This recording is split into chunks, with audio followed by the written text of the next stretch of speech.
Good afternoon, everyone, and welcome to the 2018 New Brunswick Scotties Tournament of Hearts Provincial Championship. I'm Daryl Nallen. I'll be one of your commentators today, here with Arnold Mallais. Welcome, Arnold. Hi, Daryl. I don't think we partnered before. I think it's our first time. Yeah. So we've got a good match here today. We've got Sylvie Robichaud from right here at Curl Moncton versus someone that you know, Sarah Mallais from Thistle St. Andrews in St. John. That's right. Jeremy's my son's wife. Yeah.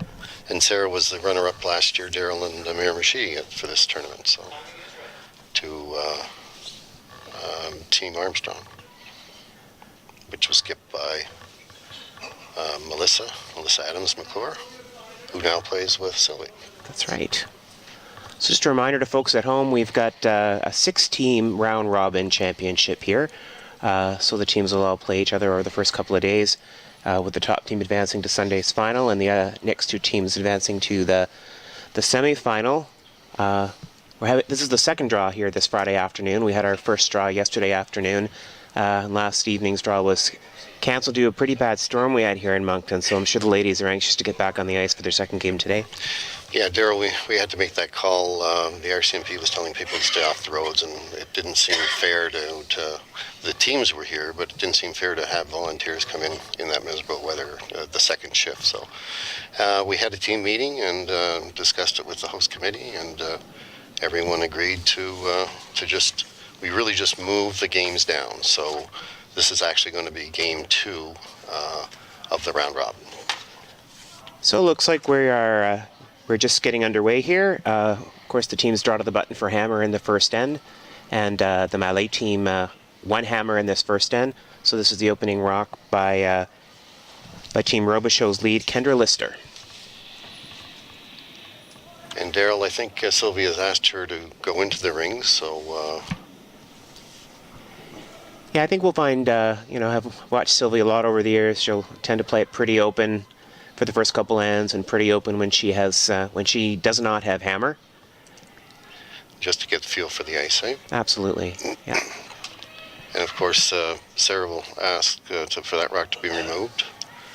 We're playing the free guard zone, 4-rock rule. If that yellow stone was out of the rings, Jane Boyle could not take that out. So pretty typical first end, the team without the hammer throws it in the rings and the team with the hammer hits it. They don't want to... It's only their second game. They've been off the ice now for almost 24 hours, so they just want to get their legs back under them, get a feel for the ice, and feel comfortable until we probably see a few more rocks in play in later ends. This is more typical of the game of old, Daryl, I guess. Absolutely, when it used to be knockout, takeout. Hence the 4-rock rule came in and made it a little more interesting. Now that's moving quite a bit. This is something that we noticed on this sheet yesterday. I was mentioning the rocks were freshly sharpened a couple of days ago. Mm-hmm. This is maybe only the third or maybe the fourth game on them. So and the ice has been just freshly resurfaced as well. So it's a lot of curl. And if they throw sort of a lighter takeout weight, sort of a board weight, and certainly on their draws, you're going to get a lot of movement. If they throw a nice normal or a solid control weight, it'll curl a lot less. So that's going to be a trick for these teams to figure that out. What's the combination of weight to throw for the curl? Right. Yeah, ice, I think it was more weight than even the ice that Sylvie gave her. Yeah, she barely had board weight, I think, and so you saw it really take off. And this one's really moving. It just pretty well went sideways after the hug line. The other thing that we'll watch for, Arnold, I noticed it again in the game yesterday, is it's in how the curlers release the stone. And if you start it at all, if you turn it over again because of that curl, you kind of have no chance. I couldn't see how Jane threw that draw, but she was a little bit light, and Sarah had wanted it right in the ring, so it just got a little bit curl. This one seems to be moving as well, Daryl. Now, and I looked at Sylvie's ice that she gave Nicole, and mission accomplished. I don't know if she was tight or not, but that curled a lot. I think Sylvie might want to take a bit more ice. That's what I was just thinking, because it really wasn't much ice. Sarah's going to try to make use of that one just off the rings.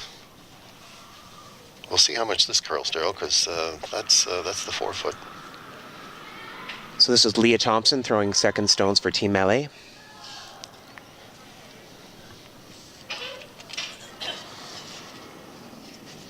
And Leah's a lefty, so this is her out turn, so it's going to curl a little bit less anyway. See a big difference here. You know, she's a little bit heavy. A little bit heavy, and it rode that 4-foot line, right? Yeah. It rode it right out. Yeah. So you see a big difference in the weight. As soon as you pick the weight up, it takes the curl out. So Sylvie's going to try to just take the play away from that corner and just draw into the 4-foot on the opposite side. And they also get a feel for what the ice is doing. I mean, with the is this Melissa? No, this is still Nicole, right? This is Nicole Bishop throwing second stones for Robichaud.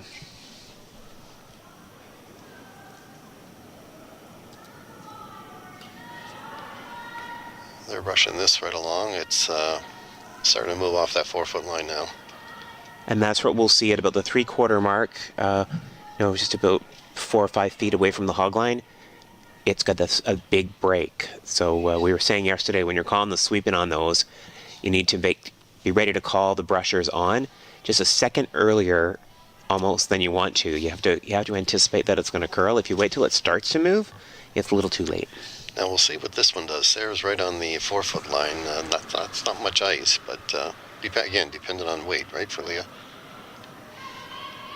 I think that got started a bit. Yeah, I think she was a little bit narrow, but she's got nice weight, so they're holding it a bit better, but I don't think so. No. So that's 3 complete misses we've seen down that spot. But that was inside. For sure. Yeah. So Sylvia's asking for come around. I guess there's a few options here, right? Come around or a tap. She could tap, yeah. Even a split wouldn't be awful if it was far enough apart. And this is Melissa Adams throwing third stone for Sylvie Robichaud. And as you mentioned, Arnold, last year Melissa skipped the team that won the New Brunswick Scotties Championship. Correct, Team Armstrong, yep. The ice storm of the Miramichi last year. That's right. It seems there's a storm every year at the Scotties in New Brunswick. The northern part of the province sure got hit. That seems to be coming. She might be down a little bit in the weight, but yeah. Looks like she's going to nestle up there against it. Yeah. I would think Sarah would want to remove those. Not take a chance that they stay around. So an opportunity for Carol Whitaker to make a double takeout. Now, Carol can throw the weight, so if anyone's going to throw enough weight to counteract that curl, it'd be Carol. Yeah. Didn't seem to overthrow it, Darryl, but... No, but a nice release right on the broom. Yeah. And that top yellow has a long way to go. Don't look at See that finish at the end, eh? Oh, she's going to get the roll. Like, even with that, and I would say she had a nice normal sort of 9.5, 10-second hit, and it still curled. So they're going to have to keep their weight up in that spot, or more. Well, even more ice might not have been the salt. The issue there. So she's asking for Melissa to come around.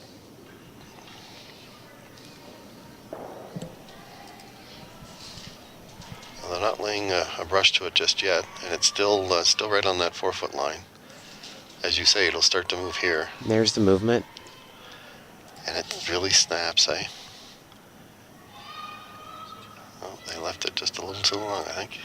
Yeah, that's exactly what we were talking about before, right? If you wait till it starts to move, you need to just anticipate it. That was great weight. That was about T-line weight. So Carol's got another shot at a double here.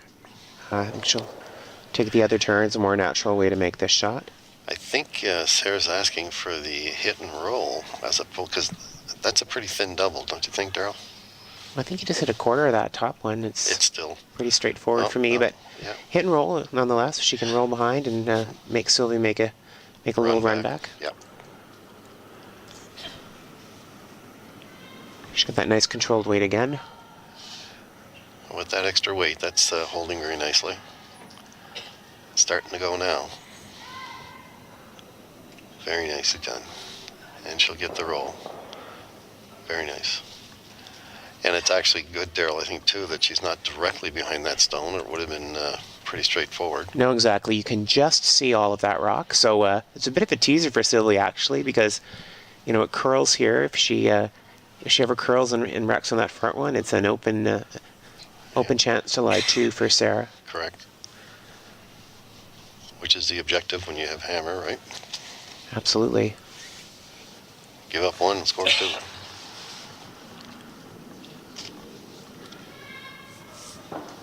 This year's tournament is brought to you by, of course, Kruger, who Kruger has been with the Scotties now for 37 years. They're great sponsors at the provincial and national level. So we really They're a remarkable sponsor. we really hats off to them. Yeah. Oh, that's coming nice. That's probably the most weight we've seen on a hit so far, and it really enables the rock just to cut right through that curl. So a lot of experience. Sylvie knew that she couldn't drop the weight on that one. She'd wreck on that front one. So that was Sylvie's first rock of this first end. Other sponsors of this event, of course, Bob Lee Productions, Kevin R. Williams, Sun Life Insurance, Deloitte, Uni, Atlantic Superstore, Shoppers Drug Mart, TD, Kirkwood Diamond, and KKP. We certainly thank our sponsors to help make this a successful event. This will be our first look at skip Sarah Mallais. Sarah's been playing for 19 years and was New Brunswick Canada Games champion a few years back. Looking through the bios, Daryl, it was amazing to see how much all of these girls have participated, either in the mixed doubles, the Scotties, the juniors. It's a pretty talented group. Absolutely. No, there's a lot of, I'm just looking at them out there, there's a lot of championships on the ice. So Sarah's trying to hit and roll off of that top one. They jumped on that right away, Daryl. Yeah, so, she must have started a little bit. Okay. So a chance for Sylvie just to put another one in there and have Sarah looking at 2 on her last rock. And a good chance for Sylvie to get comfortable with draw weight here in the first end. So really, she's going to try to do the shot that she had asked of Melissa a couple of times, right? So she's taking a little more ice this time, however. That's at the 8 foot, so we'll see how that curls.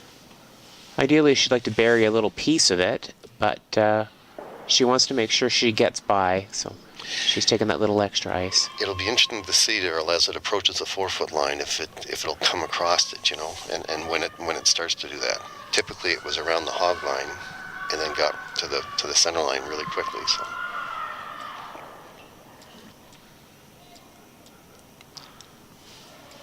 Weight's always a factor as well. So.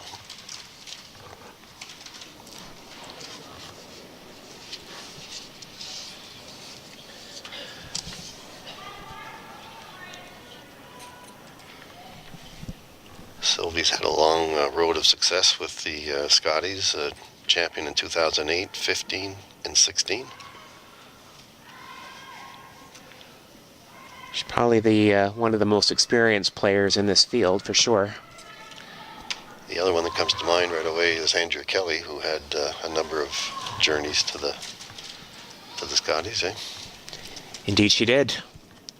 I was saying to someone yesterday, these girls should enjoy this weekend while they can, because I understand Andrea's coming back to Canada next year, and so no doubt we'll see her there. And known Andrea for a long time, was a coach of hers for a number of years, and she's a tough competitor. And so shout out to Andrea if she's watching us online, and look forward to having you back in New Brunswick. So open draw for Sarah against 2. And she's out there even further than where Sylvie was. So just needs the 8 foot, though. I say just, but Big shot in the first end to score your 1. Good confidence booster if you can make this right off the bat. Leah's thinking it needs some help. Jane's not. They're just keeping it clean. Looks pretty good Boy, to me. There's nice movement there too, Daryl. So T-line weight, very nice. Great shot by Sarah. And that finished, Daryl, right behind the Sylvie's rock. It really did. Yeah. Well, watch for that spot later in the game. They're trying to get around center guards. That's it's a fantastic spot. The ice is running about 14 and a half seconds hog to hog, so we'll see how that holds up throughout the game, but a good first end. So after the one end of play, Sarah Mallais leads Sylvie Robichaud 1-0. And in the other ices, Daryl, we've got 1-0 for Crook over Armstrong on sheet 7. And the Tatlock Como game, our scorekeeper is getting ready to post that as we speak. Just confirming what they actually did get. Blue is throwing first there, I believe. So I think Crook got one, but I'm not sure. I think from what I saw, I think Shannon rubbed on the guard, trying to flank that in. Yep, 1-0 for Crook over Tatlock. So starting the second end here, Sarah Mallais has asked her lead Jane Boyle just to put another one top 4. Give me another open end. Excuse me. And these, Daryl, these are 10-end games, so there is a bit of a break at the fifth end break. The girls will may get some nutrients, and they'll sweep the ice and pebble the hack area. So we may get some rocks in play now. Arnold, it looks like Sylvie's asked Kendra Lister to throw up a corner guard, if I'm not mistaken. That came down a little too deep, Daryl? That's behind the button, so. Yeah, she got behind the tee line, so Sylvie sees that as an opportunity to try to generate some offense. So looking for that corner guard. You can really see it moving here as Bishop and Adams are sweeping it. It's got a lot of nice curl here. We also would like to recognize the support of TV1, Bella Line. We're live streaming 2 games all weekend, sheet 7 and sheet 9. So certainly you can see, have your choice of games. I take it this is a guard is being asked, or? Yeah, I think she probably wants it a tight guard, or even into the 12-foot.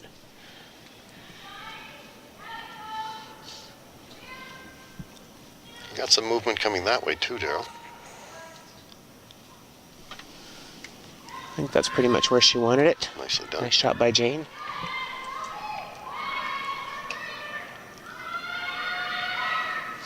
So Sylvie's going to ask Kendra just to hit that one and roll to the side. It's important for Kendra to keep the shooter here.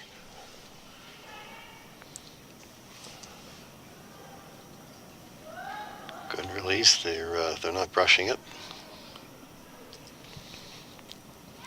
Getting some movement. Just waiting now. for the movement. It snapped quickly on her.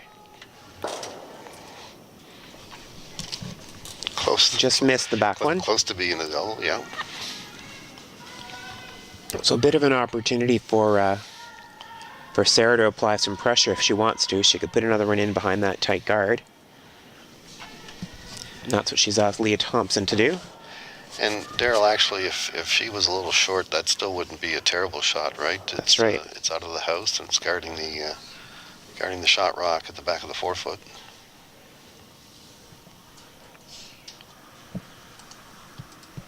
And Leah's a teacher with the Anglophone South School District in St. John. She curled for 18 years. She's a multiple New Brunswick mixed champion and a 2-time mixed double champion. She got that one out a bit. I think so, yeah.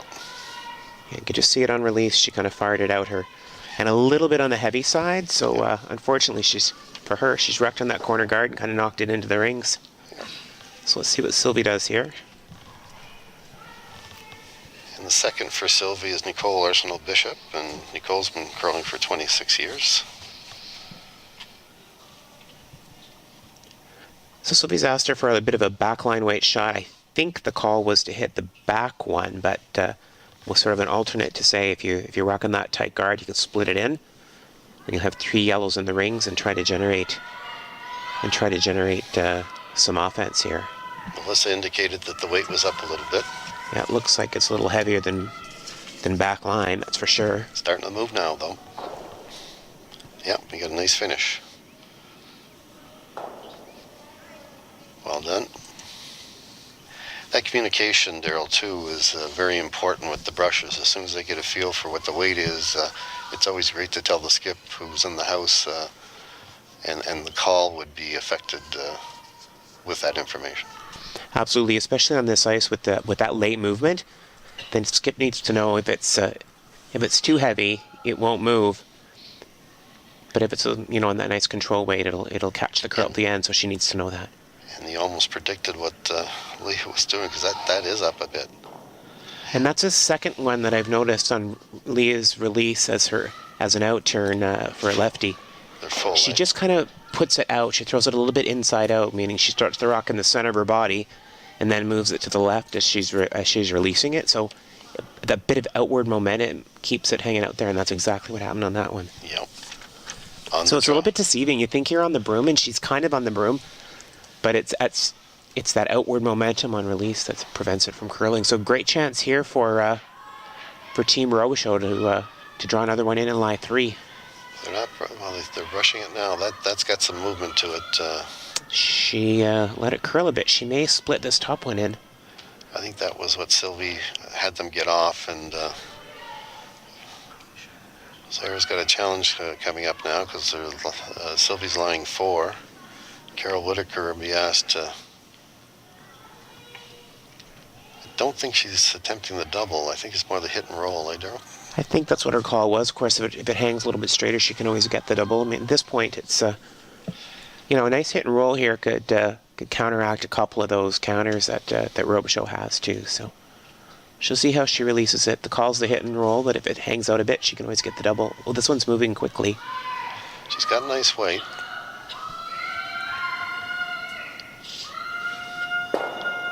Nicely done. To line number the third counter. Sylvie's still line 2. So they're choosing to ignore that blue rock and come around the guard, make use of the guard. So Sylvie's asking her third, Melissa Adams, to put another one around there. It's important to... With Sylvie's rock being on the tee line, it could be a way for Mallais to get out of this end by freezing up to it. So she wants to get in there first and set one sort of top 8. And Melissa's been curling for 30 years, and as we said, she was the 2017 champion, skipping the Armstrong rink. Very nicely done here. Melissa was actually a world junior champion back a number of years ago, and was knocking at the door at the Scotties provincials for a number of years. Finished runner-up, 3rd place a number of times. So last year was her first Scotties win. I know a lot of people were happy to see Melissa get to her first Scotties after knocking on the door for a long time. And she's the mother of 3. Her girl Taylor, and let's see here, Hudson and Kylie.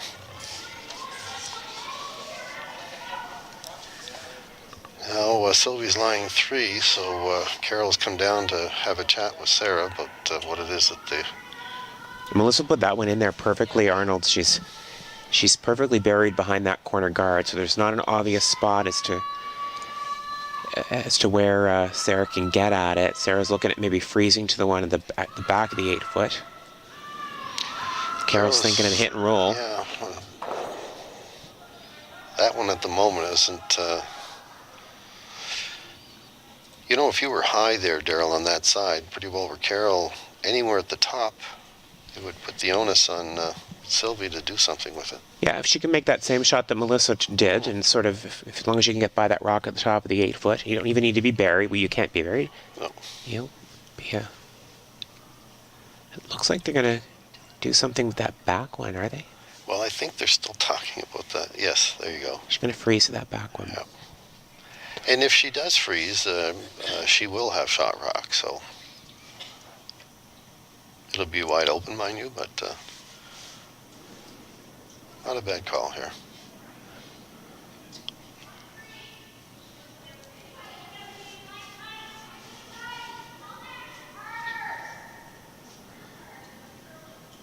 Tough shot, making a freeze in the second end, so a little bit of pressure here on Carol Whitaker.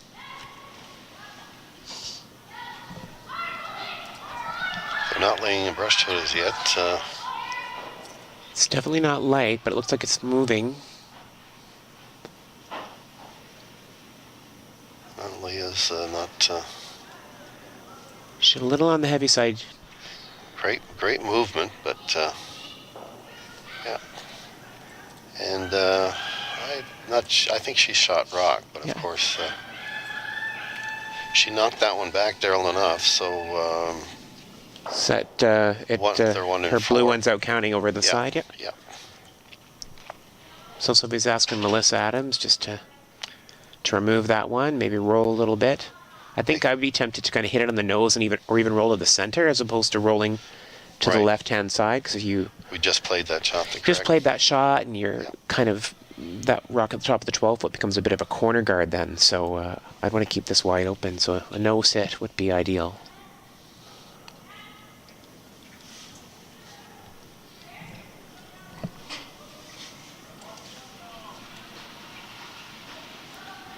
Melissa got this one started right out of her hand, so it's going to curl a bit. They're pounding it pretty well.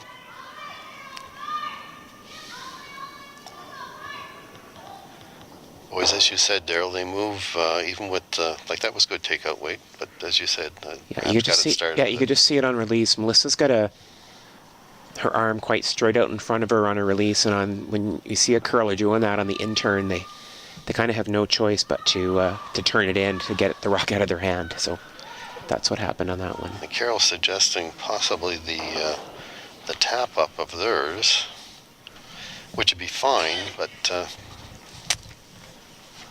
you're using. I think I'd be tempted to go for that shot that they almost called the last time, Arnold. That's out turn, come around, try to freeze it in the pocket there. If you. Yeah. Because as we say, if he happens to be top 8 foot, Sylvie still has to deal with it, right? Yeah, it doesn't have to be perfect. As long as she's not deep, yeah. If she can bury just a corner of it, it's pretty much impossible to remove. And Sarah made a nice draw in the first end, so should have a good feel of her draw weight. I'd say, you've watched Sarah probably more than I have, but from what I recall of watching her, I'd say the draws are probably her strong suit. Yep. A number of, and I didn't see a lot of the games yesterday, but they were struggling a little bit. It is very, very keen, and if anything, I think a lot of the teams were coming deep. They were. I know Curling Club ice here in New Brunswick is, the ice here is about 14 and a half, and we're probably not quite used to that, so girls got to get used to adjusting their push out, their leg drive. Sarah's trying to just get this one in a little bit buried. The girls are sweeping it, so they feel that the line looks pretty good. It's really starting to move now, though. I think she might be a bit on the over curl, is she? As that weight comes down, it really starts to move. Wow. Be a bit light, but not bad. Yeah, maybe a couple of feet, Not too bad. They brushed it most of the way. So Sylvie's lying 2.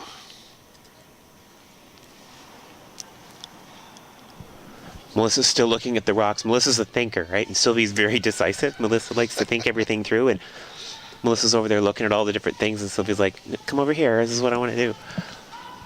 Well, and she's throwing the rock, right? So she has to be comfortable with what it is that she'd like to do. And Sylvie's going with her gut instinct, her first call, which is just to go onto the open side, which I think is the right thing to do.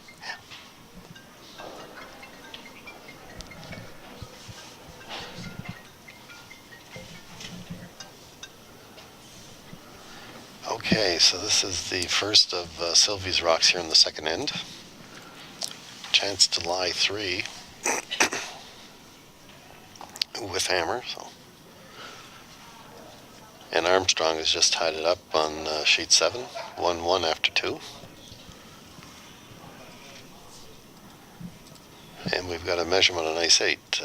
Tatlock scored her 1, and this is a measure to see if she scores 2.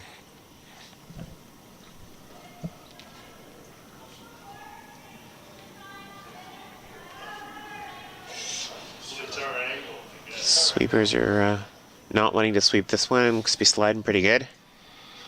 It'll start to curl, so it'll probably take some weight, a little bit of weight off it.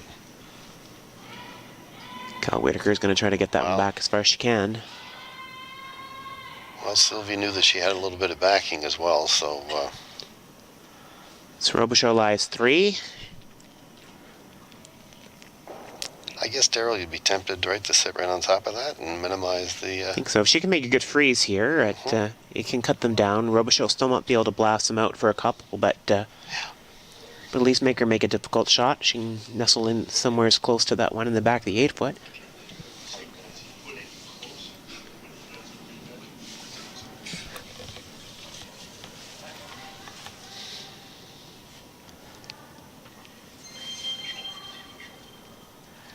They're measuring on ice 8, and Lawrence Forbes is our chief umpire, and he's had to redo it a couple of times now. It's very, very close. And it looks like it's a draw. Looks like it's a tie, yeah. You're going to adjust the measuring stick and go around another time. And I guess that's the what you do, right, Daryl? You really put more pressure on it and see what... as tight as you can. Here we go with Sarah's last rock of this, the second end, facing 3. Thompson and Boyle were on it pretty much right out of her hand. Line looks pretty good, Arnold. They've squeaked their hearts out on this one. They should be finishing that to bury it, but she didn't get frozen, but she's pretty well buried behind that rock on the top of the 12-foot, so... She wanted to give Sylvie a hard shot. I'd say that's a success. Yeah, it'll be interesting to see what kind of weight you throw at this. Melissa's indicating coming around it. I can't imagine. And it's not about sticking around, right, Daryl? It's about taking the shot rock out. Absolutely, yeah. They threw a couple of out turns down this path, hits, I think. So... or maybe I'm thinking of yesterday's game. It's going to run pretty straight there if you throw like a nice normal weight. That's what Sylvie's looking at, just hitting that on the nose and running it straight back. Yep. All in all, I guess it mission accomplished for Sarah. Yeah, absolutely. I mean, the downside for Sarah is if Sylvie makes a real good one here, she can score 4. Yeah. But she's making her make a tough one. That's not much room either, Dale. No, as I said, if you throw like a nice normal weight here, it's going to run pretty straight. Okay. It's a touchy spot that if she does happen to sort of drop her weight, throw more of a light control, it will move. So you're just going to be confident in the broom. You can hit it a little on the high side to score the 4 points. Right. What you don't want to do is over curl it and double jam. So the last rock of the second end being thrown by Sylvie Robichaud.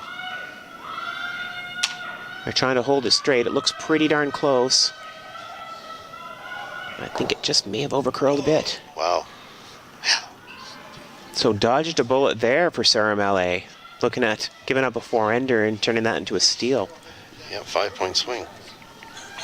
So after 2, Sarah Mallais over Sylvie Robichaud would have scored 2-0.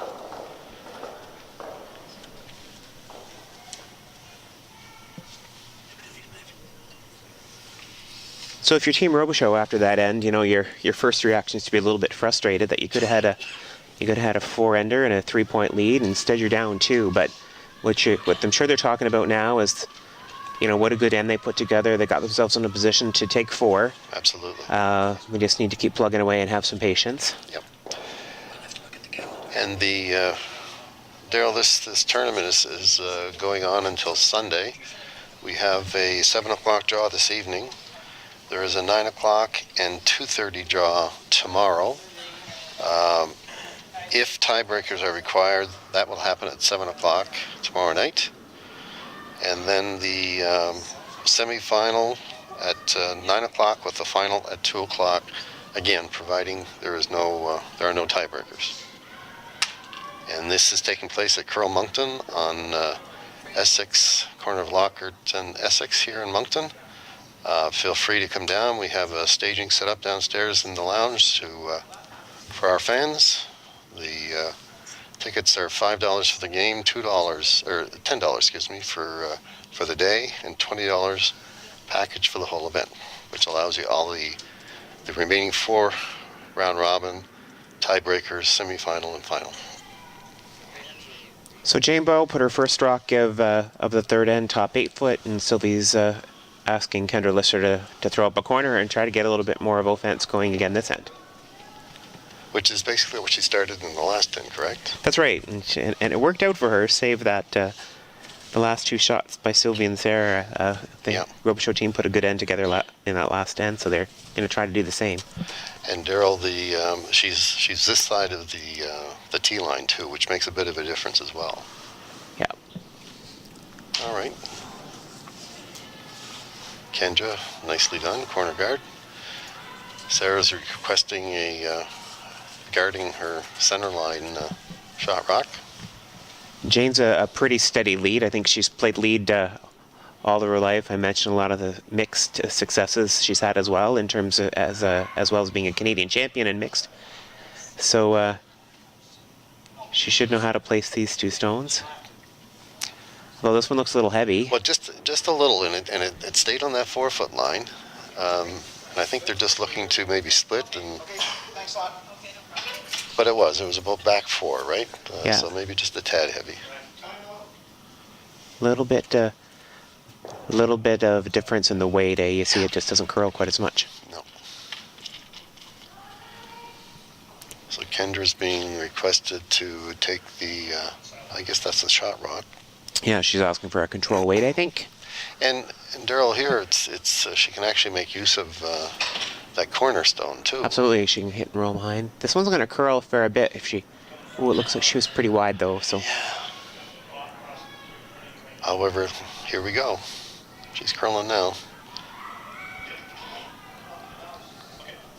Wow.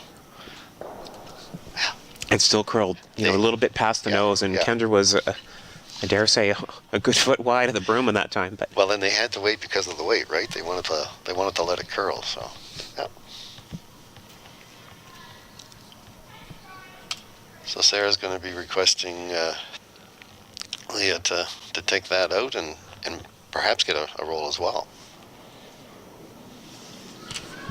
The main thing is to get the stone up, right? Absolutely. The roll's the bonus. Roll will be the bonus. Get the stone out. Ideally, keep the shooter to keep a little bit of pressure on Robichaud. Leah threw this one nicely, right up the stick. And they're brushing it all the way. You got nice movement. A bit of an inside roll. Now, would you be tempted here, Daryl, to attempt the double takeout, or? You certainly could, but I think the most important thing is to keep the shooter. Sylvie's going to show some patience here, and she's going to ignore shot rock and try to hit this top one, because she thinks that gives her a better chance for a hit and roll, either all the way behind the corner or to roll in front of the shot rock on the 4-foot. And that's not much ice for Nicole, but it is not. And this is a spot that's been curling a lot. Now she has nice firm weight, though. It is moving. She may get the double, but it wasn't the call. She did get the and double. The roll. And the roll. Well, that's a bonus. So I guess you're going to miss. You may as well make a better shot than you were expected. No. She had nice weight, but it moved pretty quickly. So that one rolled completely into the open, well past the corner guard. So this is our first time out this far, Arnold. So it'll be interesting to see what the ice is like here. You're into still some fresh pebbles, so she won't want to be. She want to make sure she keeps her weight up a bit. Yeah, she can't be too light. Leah's throwing a pretty solid normal. They're not touching it, so obviously they like what they see. And you're right, it did stay there pretty well, Daryl.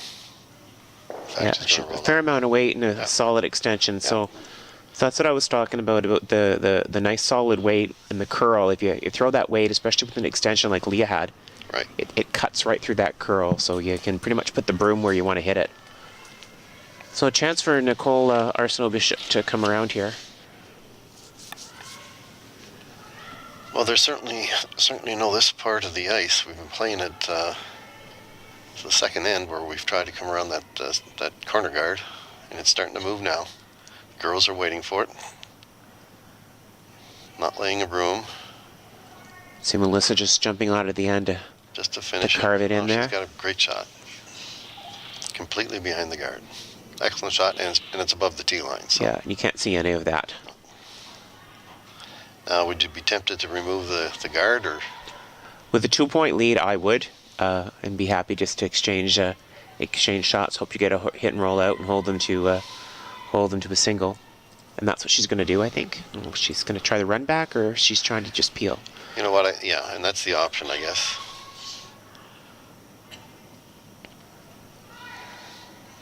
I think she must have been going for the run back, Arnold. Yep. So it displaced the corner guard still there, but now the shot rock is visible to the shooter. So Sylvie's just going to draw to the open side, it looks like. Another option would be for her to ask Melissa to make that in-turn draw again and bury another one behind that corner guard and set up for 3, but she's going to play it safe and just try to split the rings and go for we call a simple deuce. Yep. And Tatlock did score. She won the measure, so she did score her 2 in the second end. So it's 2-1 over Como for Shannon Tatlock.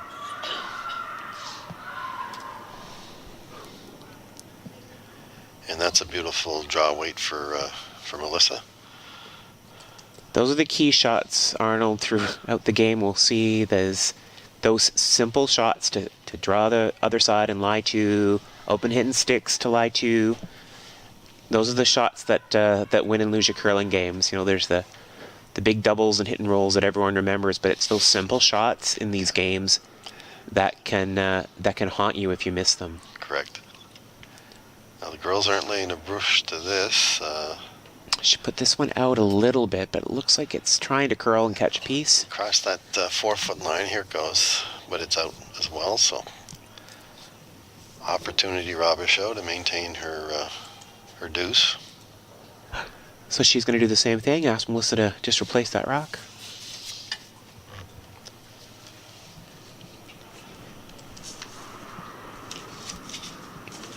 So the last rock for Melissa Adams here in the third end, excuse me.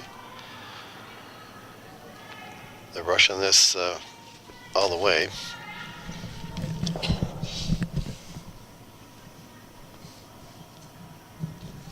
And just a little, oh, she's got a biter. Very well. So it's a little higher, which gives Sarah the chance that she can hit this and kind of roll over right behind everything over there. It's a bit of an opportunity. Change the shot a bit. Yeah, she would like to have gotten that one at least to the tee line, I think, to prevent Sarah from making this hit and roll. Just a little light because they did jump on that right away. So once again, you're listening to the 2018 New Brunswick Scotties Tournament of Hearts being held here at Curl Moncton, brought to you by Curling NB and Bella Line TV1.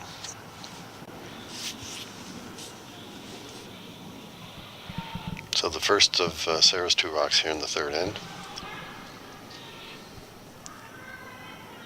Showing a nice control weight here, trying to get that roll. You saw Carol's did the same thing. It kind of sat there for a long time and only moved at the end.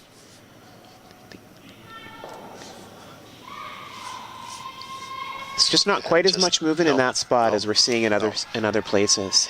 Yeah. And it wasn't the brushing. They hardly touched that, so No. It wasn't the brushing that determined.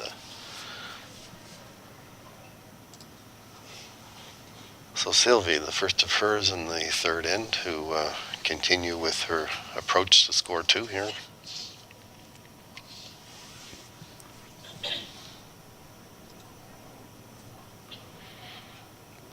So as you mentioned in the opening remarks, Daryl, this is a round robin, so all the teams play each other once, and the best record would sit out to the finals, viewing. There's no tiebreakers, and then the second and third best team play off to see who meets the leader in the finals. Sylvie Robichaud was a winner in her first game yesterday. As was So our winners yesterday were Robichaud, Como, and Armstrong. Yep, correct.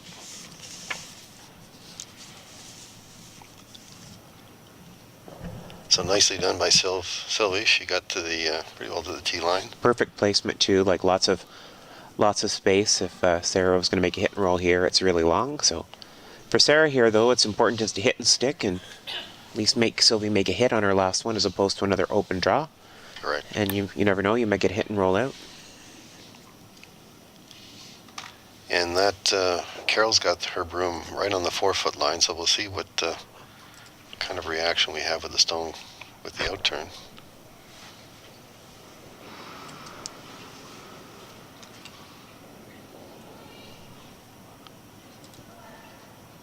Jane's indicating that it might be a little hot, but they're brushing it now to keep the curl out of it.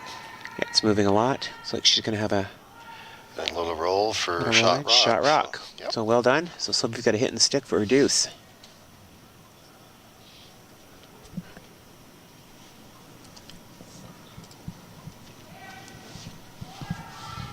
So yeah, yesterday's results had Sylvie Robichaud winning over Shannon Tatlock, Jennifer Armstrong over Sarah Mallais, and Justine Como, who's actually our reigning New Brunswick Junior champion, heading off to nationals in a couple of days, over Samantha Crook. In an extra end. In an extra end. Yep. So lots of great curling. So chance for Robichaud here to take a deuce and tie it up. This is the last rock of the third end, being delivered by Sylvie Robichaud. And they're pounding that quite well, keeping it in place, and she will score her deuce. Well done. All tied up after 3 at 2-2. And a nice 7, the Armstrong-Crook match. They're exchanging the rocks with hammer, so it's 2-1 Crook over Armstrong. And Tatlock has stolen another point in the third end over Como, so she leads 3-1.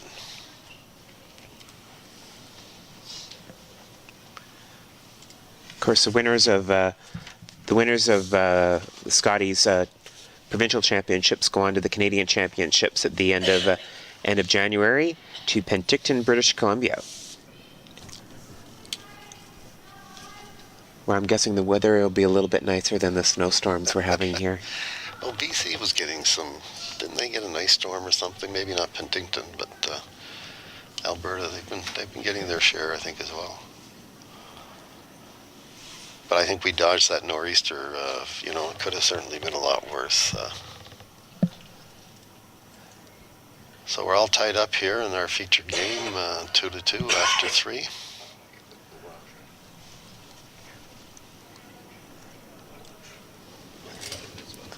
Kendra's being asked to place this in the rings.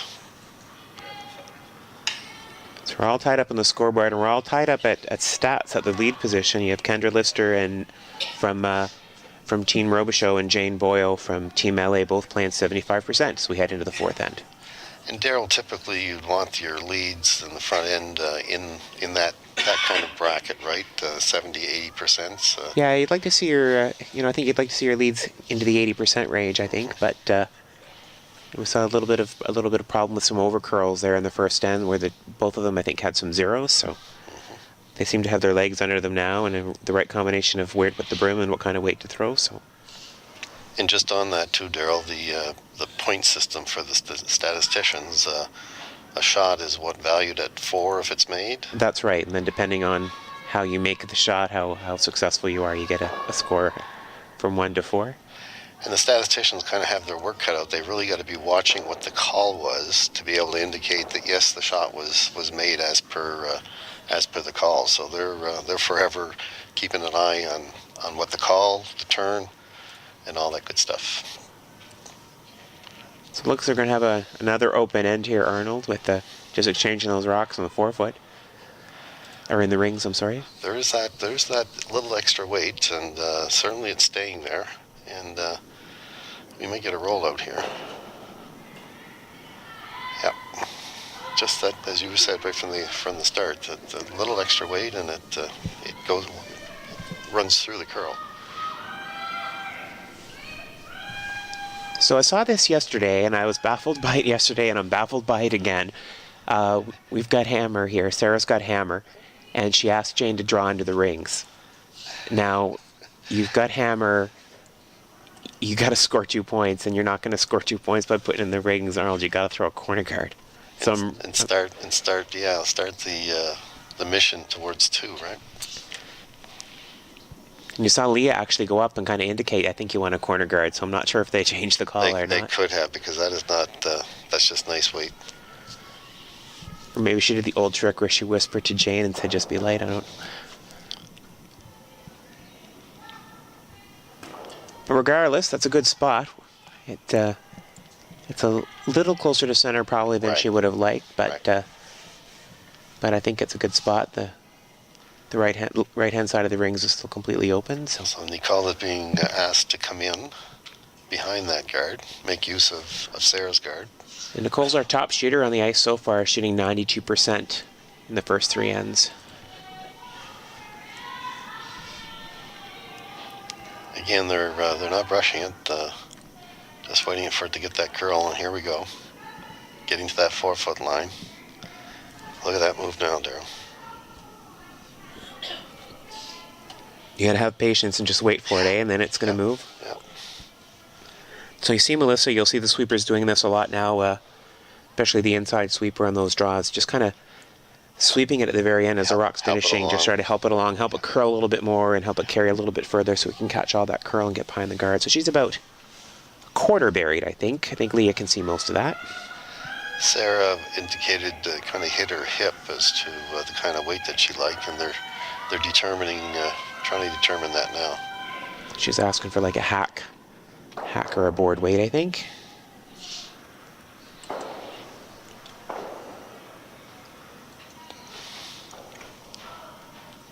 The brushes are. Sarah pulled the brushes off, so probably a little hotter again. Wow. It's a little bit heavy. If it was hack, indeed, they want it, and I think that's what they wanted. It was more like board, was it? Yeah. But I think that's, you could have had a little bit less ice there, in that spot. You're kind of inside the curl a bit, I think. Leah's been struggling a bit, and I think part of it has been a bit of a struggle on where to put the broom for her. I think she could have had a bit less ice on that one. Her out turns, I've noticed, run pretty straight. Right. Nicole's being asked to guard the shot rock.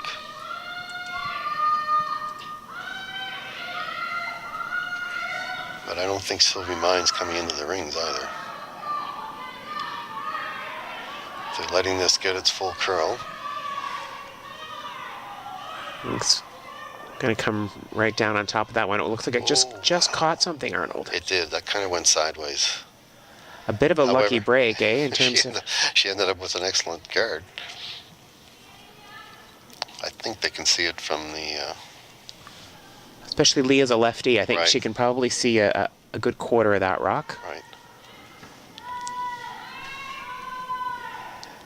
The option, I suppose, Derek, would be to. I mean, even if she knocks that guard out of the way, it wouldn't be terrible, right? Absolutely, no, that'd be fine. You just have to watch where the shooter would roll. So they're asking for a control weight here for Leah.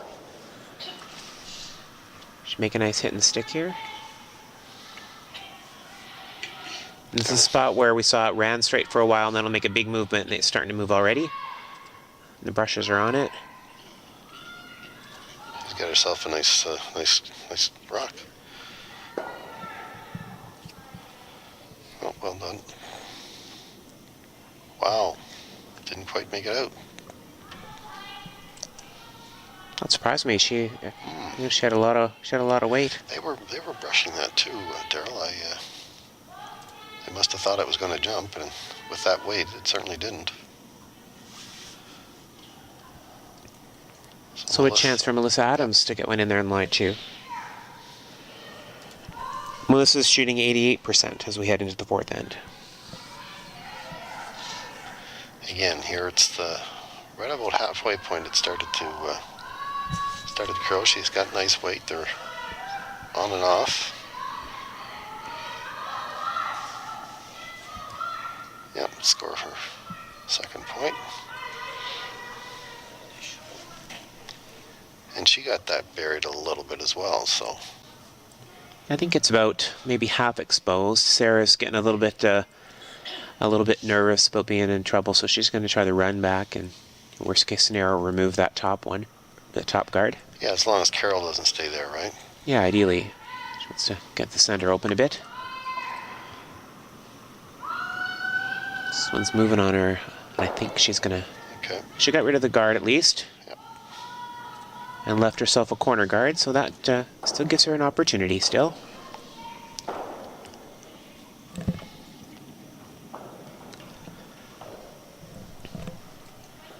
So Melissa's going to place the guard in the center line.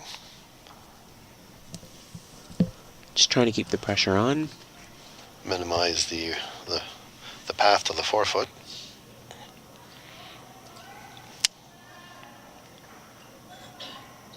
They're not laying a brush to it. They're waiting for it to start to curl. She took a lot of ice and just wait for it. Here it's starting to move now. Finishing now. It's going to pretty much be frozen onto that one top 12. So that's a pretty good shot from Melissa. And that's a tough one to get out, Daryl. Although Carol, as you say, does throw a pretty decent takeout weight.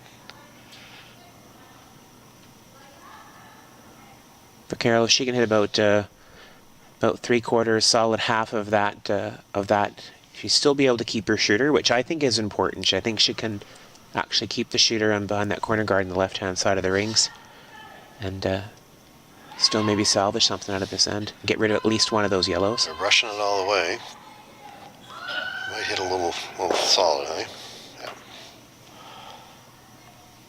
But not bad, as I said, Arnold. At least she left her shooter there, which makes Sylvie have to play a hit. Yeah, she's actually number 2 there, so yep. That's right. So at least it'll give Sarah still may have an opportunity to generate a skip's deuce by keeping that there.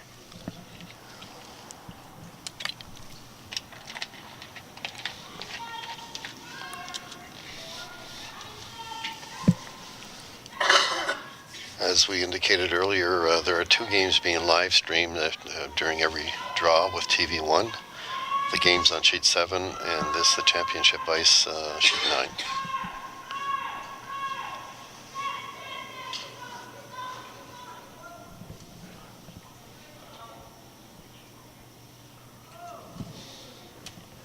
So Sylvie will be playing a takeout to hopefully lie 3 after. Yeah, she'd like to hit this one and roll a little bit to the right and partially cover her shot rock. Not laying a brush to it. Starting to move now, though. Yep. Well done. So we'll see what Sarah does here. She's got a couple of opportunities with the corner guard. She's a chance to go around.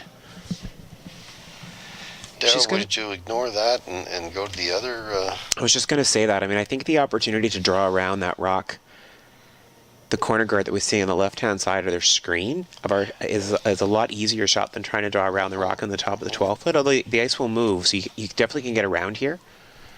But the intern shot around the corner guard, the other corner guard, is the same shot that Sarah made in the, I guess that was the second end. Yep. And so really it would be an easy path for her. The other issue, Daryl, that I see with this shot as well is that she's going to be probably deep, which will allow Sylvie to come and sit on top of her as well, even if she makes a good shot. Absolutely. I'm looking from my vantage point here on the right-hand side of the sheet. You'd almost think that there might be the come around from the outside as well, but yeah, possibly. That might be a tough shot as well. A tough shot, the way a little bit strange ice in terms of not knowing exactly what it would do out there, right. But especially with draw weight. Okay, they're pounding this right from the get-go. They're keeping it straight. Weight looks pretty good. Should be pretty tight to that guard. Wow, just nicked. It.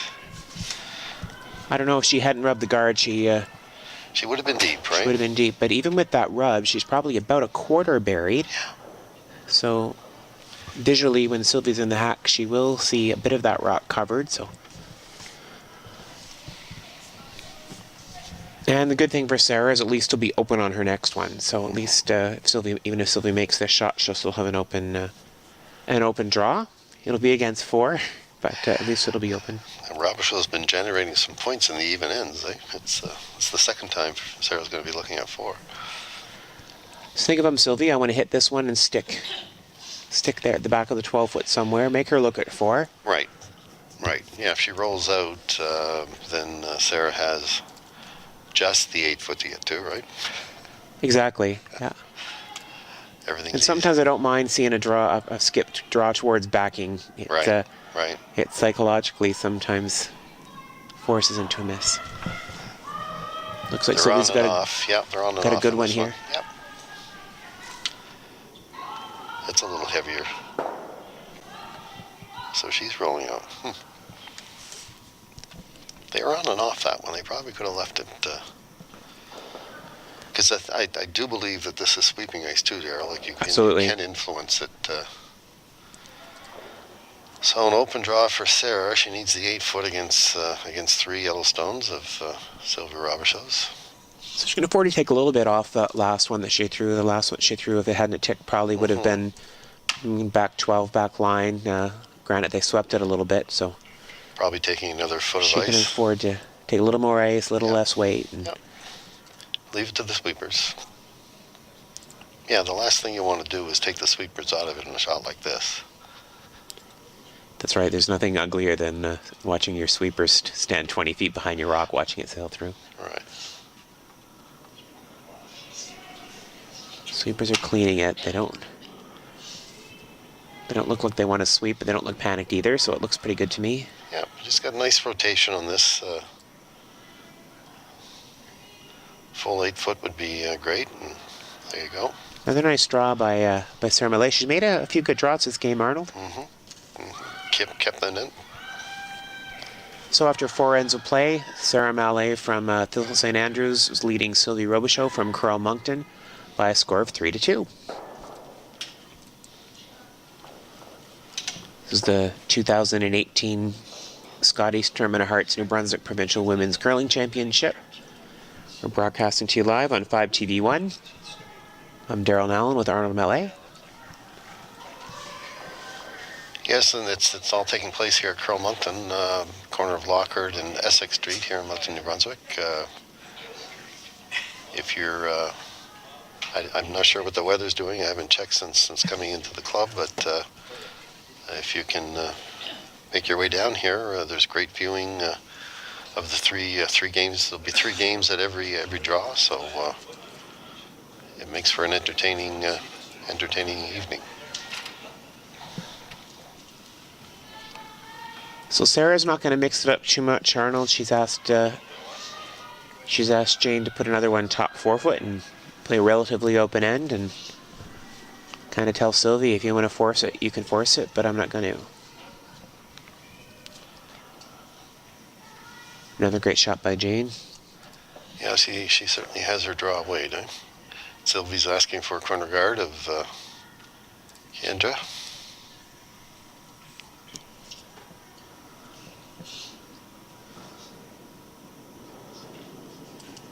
And Como scored her. She made a nice takeout and bump to get to the button to score 1. So that game is 3-2 Tadlock over Como in they're playing in the 5th end now. And it's all tied up on sheet 7, Armstrong and Crook after 4. Nice corner guard by Kendra Lister. And that's nice and tight, Daryl. That came up good. Yeah, and on this curly ice, that's a nice spot to have your guards nice and tight, because if your guard's too long, then you're still able to access it with a sort of down weight tap. So. And speaking of tap, I think this is what Sarah's asked Jane to do. A little more weight, and it stays out there, right? Yeah, she added a little bit of extra on that one. She was out there further as well, but maybe she thought that she needed to. They haven't played much way out there with that extra weight. It finishes now, but Yeah, after 4, I think we enjoy it there that way. I don't know if is that still biting? I think, yeah, it's still biting at the back. Okay. It did finish nicely for, It sure for where did. she came out, yeah.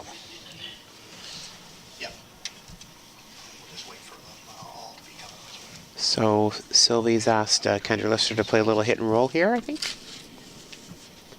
Again, making use of that corner guard, eh? Kendra's a little wide, but you recall from the first stem we saw those misses. This is a spot that curls a lot. Yeah, and with she's got nice weight. Wow, that is really moving. So she had a nice control weight, was definitely wide, so, and it's still over curled. She's hung on to, I think, sit number 1. There's 2 biters, but I think she's sitting 1. Yeah, Sarah's going after it, so. She'll ask Leah Thompson to hit that one and even sit there.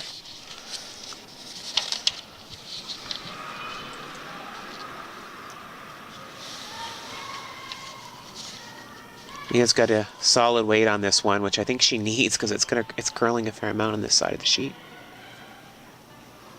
Yep, and it finished for her as well. Hit and roll out. That was a lot of weight. That was probably an 8.5 second hit. Yeah. So it's an opportunity here for Sylvie Robichaud to ask her second stone, Nicole Arsenault Bishop, to draw in behind that corner guard. So really ignore that shot rock at the back of the house, eh? Yeah, she's not going to worry about stuff at the back of the ring. She's going for a deuce. She ignored a rock through a corner guard, so you want to use it. Again, they're not laying a brush to this. It'll be a big finish when it gets the hog line. Yeah. And the girls are waiting for it. You see Melissa trying to carve it in there in the last few feet. Nicely done. Great weight. And again, be ahead of the tee line as well, so great finish. Carol's probably got or not Carol, I guess it's still... It's still Leah's shot, yeah. Yeah, she's got about half a rock, I would say, Daryl. Not quite, I don't think, Arnold. I think she can maybe see a quarter of it. So it looks like they're...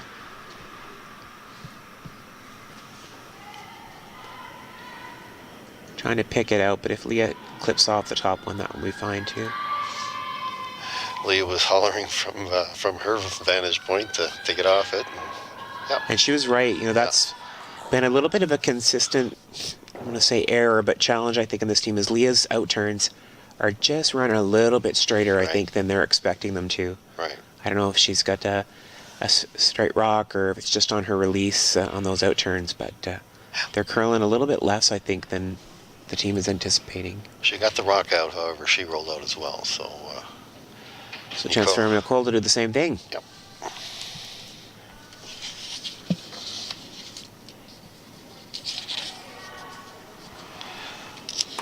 So Nicole mentioned on her bio that she has no kids, but she has 2 cats, and she lives in Riverview and plays recreational volleyball as well. Nicely done. That's even better than her first. 2 good shots. Well buried, yep. So how many times is this that we've seen Sarah Mallais ask Carol Whitaker to play a run back? The run back, yeah.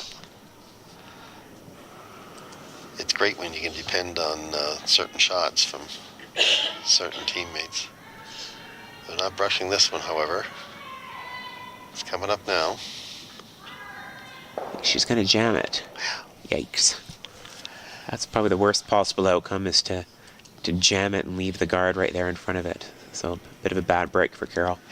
Needed it to curl just a little more, I think. So a chance for Melissa Adams to split the rings again, just as she did in the third end, just trying to draw the out turn there, try to get it to the tee line or a little bit deeper even.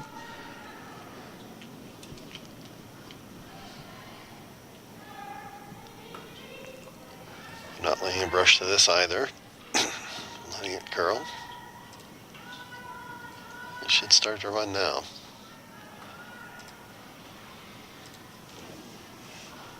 Yeah, that's a good 5 feet of curl for sure, right? Good spot by Melissa. You wanted that rock deep to prevent the hit and roll. Even a little bit deeper would have been fine, but this way, if she makes the hit and roll, there's still lots of room to access it. So Sarah kind of indicated she might like a roll back towards the center line, but of course you don't want it rolling out. there's enough room there, Arnold. I think that if she hits a good half of it, she can still be shot rock. But Stick around, I think she's going to be. She's a little wide here, so she's going to need to curl for her to even keep her shooter. It. Yep. They'll Well, get the half a took a rock bit of a as you move there. suggested. There you go.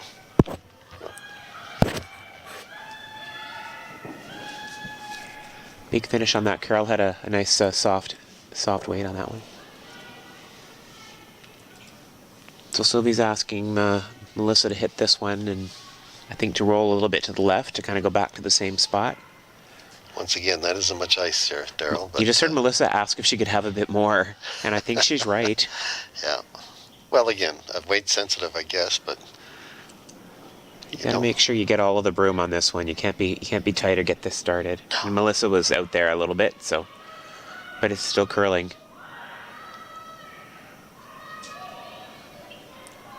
Wow. I think her weight might be down a little bit, Daryl. Gonna get the back one. She must have started that, Arnold. That was a normal weight. But that's that spot. We've seen how many complete misses in that spot, right? But we don't find the skips very generous with their ice either. So. No. It's hard to get in your head as a skip sometimes when, maybe they're a little bit tight and then they miss it. So you think, oh, well, they're just starting it. But you got to understand that they may have started it, but you missed that rock by a foot. Right. So you got to give them some more ice. So, Darryl, here's a situation where, to guard that shot rock, really, with Sylvie lying second and third, you'd certainly want number 2 in there, I would think. Yeah, you got to get another one in there. Melissa was a little bit fortunate in that when she missed that hit, she did clip one at the back, and you see that sitting in the back of the 12 foot. Yep. So puts a little bit of pressure on Sarah. She's got to get one in there. So ideally, she'd get the top 4 foot, sort of around that guard, but just get a little bit past that yellow rock that you see in the top of the 8 foot. Yeah, as long as she's lying 2 here, right? That's what she'd want to. Yeah. She doesn't want to get too deep and give Sylvie a double. Of course, it goes deep. She wants to bury it. But just butting the top of the 4 foot would be fine, or else really deep and sort of even with that rock at the back of the 4 foot. The next draw on this Friday is Shannon Tadlock will be playing Sarah Mallais. Sylvie Robichaud will be playing Samantha Crook. And Jennifer Armstrong will be playing Justine Comeau. And that's at 7 o'clock here at Carroll Mountain.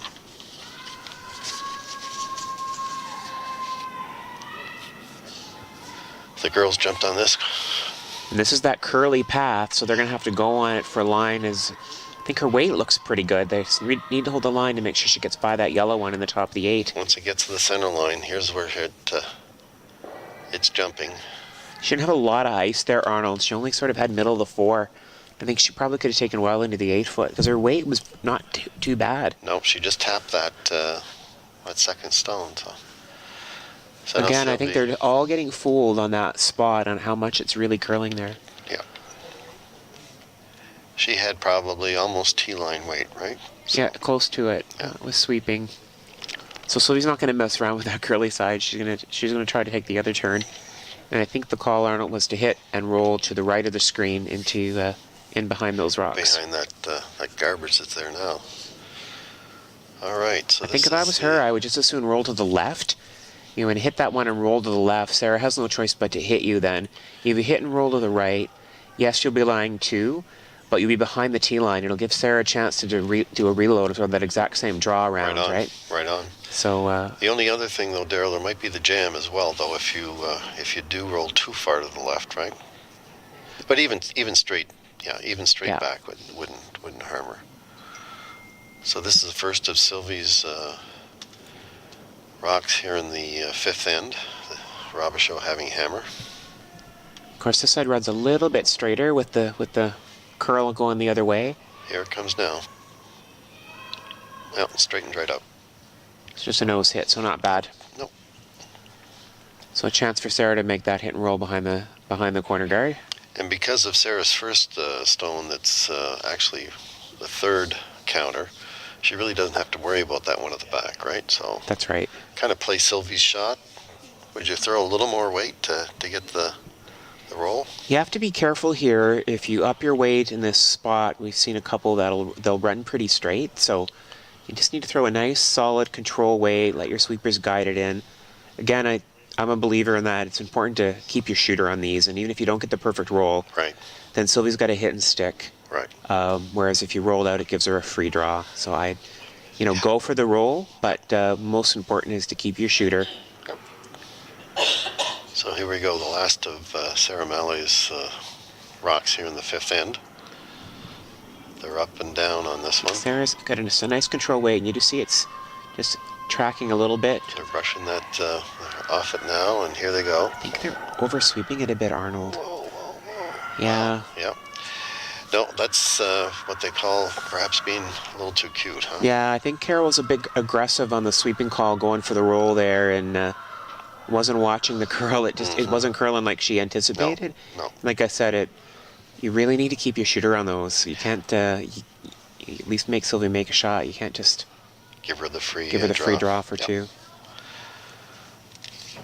So after this end, Daryl, they'll be taking, what is it, a 5-minute break or 10-minute break? That's right. Yeah, they'll have a bit of a break, chance to talk to the coaches. And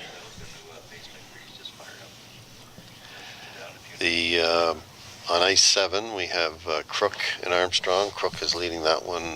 They're exchanging. Every time someone had the hammer, Daryl, they scored. So it's 3-2 after 5. And the other two games are in the fifth end. And we're at Skips Rocks.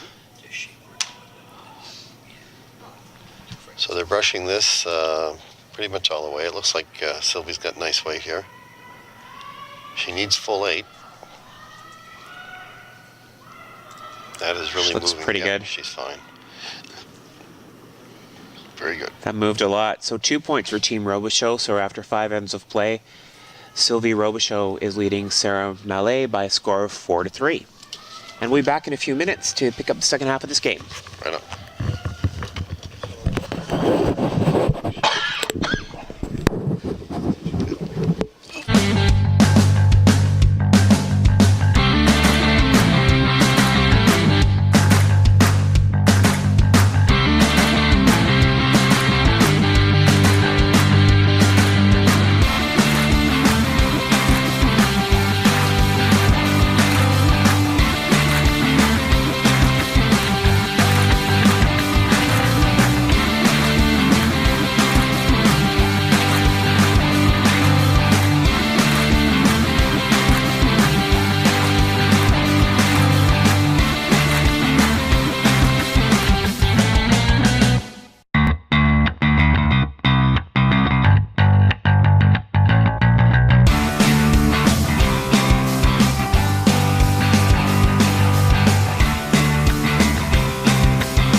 So welcome back, folks. This is Daryl Nowlin with Arnold Mallais. We're broadcasting to you on 5TV1, the 2018 Scotties Tournament Hearts New Brunswick Provincial Women's Curling Championship.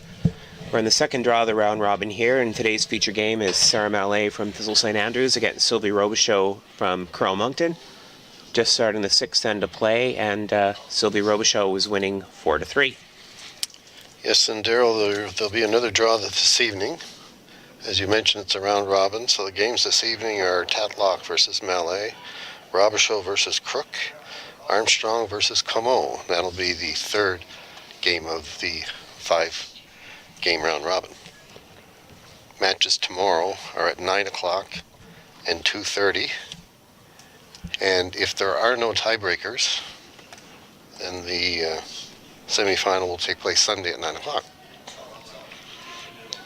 So we've had a pretty tight game here so far, Arnold, sort of relatively open. The Robichaud team has been successful in scoring a couple of deuces here, and so that's what gives her the lead, 4-3 over Sarah Mallais. Robichaud team's outplaying the Mallais team a little bit so far. They're coming in around 81%, and the Mallais team is just over 60%. That's and I think that's the difference in the deuces being scored for sure. Yeah, there's just been a couple of unfortunate misses for Sarah's team, but I'll give full credit to Sarah herself. She's made a lot of nice draws, especially on her last rock to save herself in a one-end. She was looking at giving up a four-ender, and she actually turned that into a steal with a nice draw.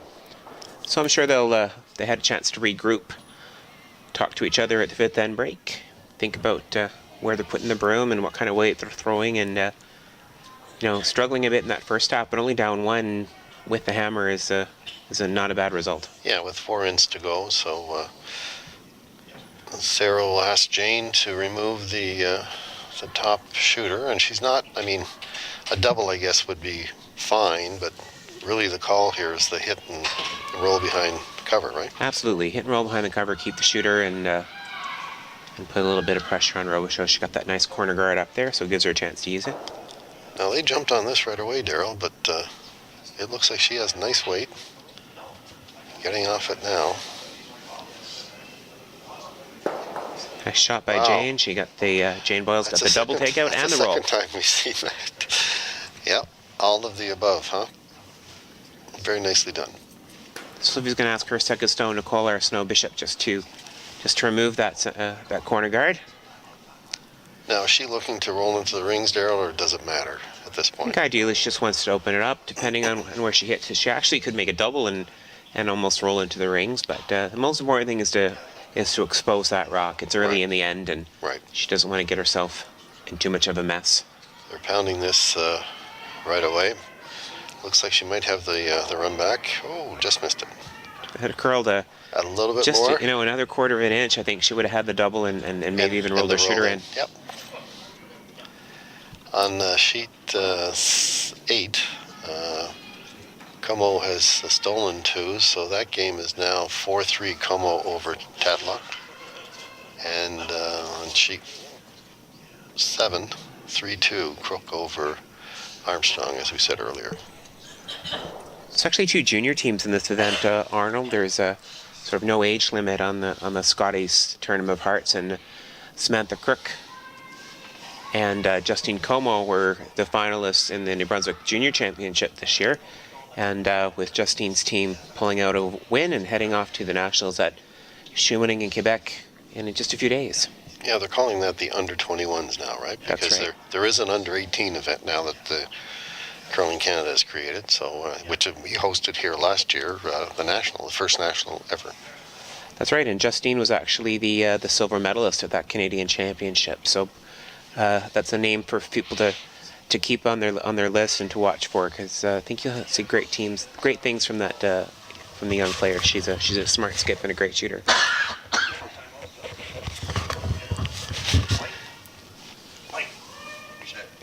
So Mallais was able to split the rings and lie 2, and Sylvie's asking Nicole Bishop to hit and roll or possibly make the double here. This one's moving it a little bit more than the last one. And, yep, kind of bonus would have been to come towards the second rock. Yeah, a little bit of a roll to the center would have been nice. So Leah's just being asked to remove that and stick around is the important part here. Important shot for Leah, and you mentioned Leah struggled a little bit on these hits. I think maybe getting a little bit too much ice on this out turn especially. And there's no weight lacking either, Daryl. No. I think Sarah and Leah need to have a talk about how they're going to make those shots. I think they're routinely under curling, so it's a combination of weight, how she's throwing it, and where Sarah's putting the broom. But right. One of those things need to change for her to start getting some success on those out turn hits. Yep. And you can tell that she's a little bit frustrated herself as well. So I think she feels like she's on the broom. I think she throws it a little bit in out, not bad, but so she's hitting the broom, but it's just not going to curl like the rest of them. So now Melissa Adams McClure is being asked to remove the shot rock, which she did and stayed around, which is important. So she's stuck on the back of the 12-foot there. Again, if Sarah's serious about scoring a deuce in this sixth end, she might want to throw a corner guard or even freeze to this. Or even freeze to it, yeah. But she's asked Carol to play the hits. She's not super comfortable, I don't think, with a lot of rocks, of the opponent's rocks in play. So. Now, weight seems to be up a little bit on this as well, and they haven't touched laid a broom to it. They're going to get it, but certainly not stick around. Seem to be overthrowing it just a bit, Daryl. A little bit, and that sort of center line out shots with the hits we've noticed aren't curling quite as much. So an open draw here for Melissa to put the onus on the Mallais team to take it out, and they're just keeping this clean. Curling nice to the center line. So we talked earlier about how those simple shots that can sometimes win and lose you games. That was a perfect example here in this end. We had 2 hit and rolls out by Team Mallais. So a few minutes ago they were laying 2, and now Sylvie's drawn to lie 1. Yep. So it's not big misses, but it's little half misses that are taking the pressure off Team Robichaud. So Daryl, a shout out to our volunteers here for this 2018 Scotties Tournament of Hearts. Of course, events like this don't happen without our volunteers. We have timers in the 3 games that are going on. We have statisticians. We have a live score person as well, and that's for every draw. And I see you've got some of our young junior curlers out there marking the score for the teams. Yeah, that was suggested too, especially with they're doing a great job of keeping us abreast of what the scores are, and there's a tendency among curlers, and I don't think it's just the ladies, the men as well, to not let us know. The men are probably worse. Not let us know what the score is. You know, we'll get around to it. So this is great. They've been a great asset. And unfortunately, we're going to have the Little Rockers involved in the opening ceremony last night, but I think we made the right decision in calling the opening ceremonies off as well as the 7 o'clock draw. Yes, you did, for sure. It wasn't nice out there. And you've done an excellent job here, Arnold, with your committee and all the folks that are involved. So kudos to you and all the folks. It takes a lot of people. I think we have 11 on our organizing committee, but there's probably 25 or 30 of us involved throughout. So it's great fun. So Sylvie just looking to hit and stick out here in the wings. That's the weight that you stick around, right? It's firm, but she's still in play, which is great. So Sarah's just going to hit and stick here. Of course, Sarah at this point, I guess, is thinking she wants to get out of this end with a blank, I think. Keep the even ends, eh? And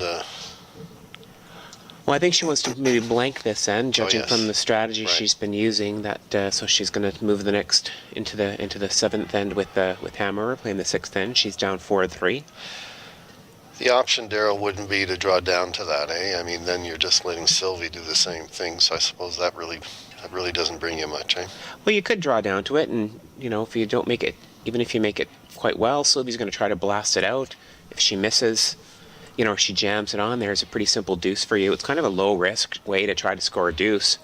But Sarah was hitting rocks in the back of the tee line on thirds rock, so she has in her head, I think she's just going to play the rest of this end open.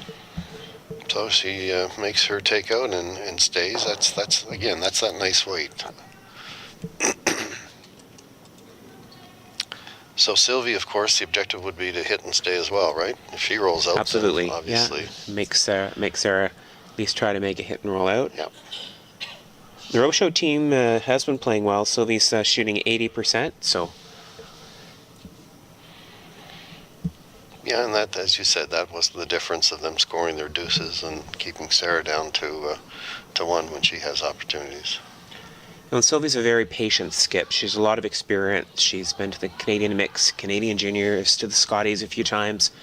The experience shows in events like this for Sylvie that she shows a lot of patience. She doesn't panic. She doesn't make crazy decisions to try to score points. She just kind of waits the other team out and waits for them to make a mistake, and then she capitalizes for her deuces, which is exactly what she's done this game. A little firmer weight on this, but she's going to hit and roll and stay, which is onus on Sarah to remove that stone. So you think, Daryl, she'll hit and roll out? Well, I think so, Arnold, but I thought she'd throw a corner guard earlier too, so I'm not sure. But I think she'll. Well, we'll see. I think she wants to roll out. Yeah. The objective is to certainly take the Robichaud rock out. That's number one. Yeah, I think she'll want a blank here and hopefully generate a little offense with the deuce. We'll see what how they involve the brushers here as Sarah releases her last rock of this, the sixth end. Down one to Team Robichaud.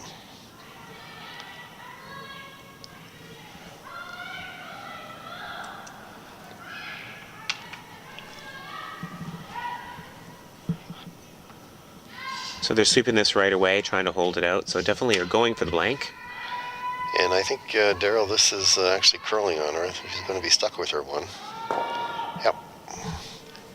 I mean, it's maybe not what they were playing for, but we're all tied up here after six. All tied up. You've got hammer in the even end, so not a bad result. I think if they talked at the beginning of the end, their objective would have been to score a deuce, but second best of that would be to score one. Get your one, yep. So we're all tied up heading into the seventh end. Robichaud's got hammer. And we'd certainly invite people to come and watch these games live. There's 3 games at every draw. This is a 6-team event, round robin, so 5 games in the round robin. And after the 5th game is completed, then the best record gets a pass to the final, assuming there's no tiebreakers. And second and third team play off to see who meets the leader in the final game on Sunday at 2 o'clock. This is Jane Boyle. She's a civil engineer from Sussex, New Brunswick. Yeah, I think someone mentioned she's on town council there as well. I believe you're right. Yeah. Jane's an experienced player. I mentioned earlier she's Canadian mixed champion multiple times, New Brunswick mixed champion, as well as New Brunswick ladies champion, participating in the Scotties Tournament of Hearts on a number of occasions. But she won't be happy with that. She was firing 80%, 78% coming into this end, and putting that in the back of the 12-foot. She won't be pleased. She's that's in this game she hasn't missed off, and I mean it's still in play, but it's just not where you'd like to see it. It gives Sylvie kind of a freebie to throw a corner guard, not worry about rocks on the 4-foot. And Kendra's been doing this very successfully too most of the game. Kendra's been playing a steady 80% after the first half of the game. Well, this is indicating that that might be a little hot, however, but that's what broadcasters do, right? You build someone up and they... Absolutely, it's the curse when you talk how well someone's playing. Anyway. So Sarah will have to go after this. She'll ask Jane to... And I guess the leads typically, I mean, they do make takeouts, but predominantly they're making draws, right? Mostly, yeah. Yeah. For sure. Jane looks like she's a little bit tight on this one. The sweepers are on it right away. So too. And it's going to catch that curl. I think she'll be happy to catch a piece. The sweepers have held that, though. They sure did. And it stuck around, so that was a sweeping effort for sure. Sylvie's just going to try to hit that. She's asked Kendra to hit that one and roll to the center.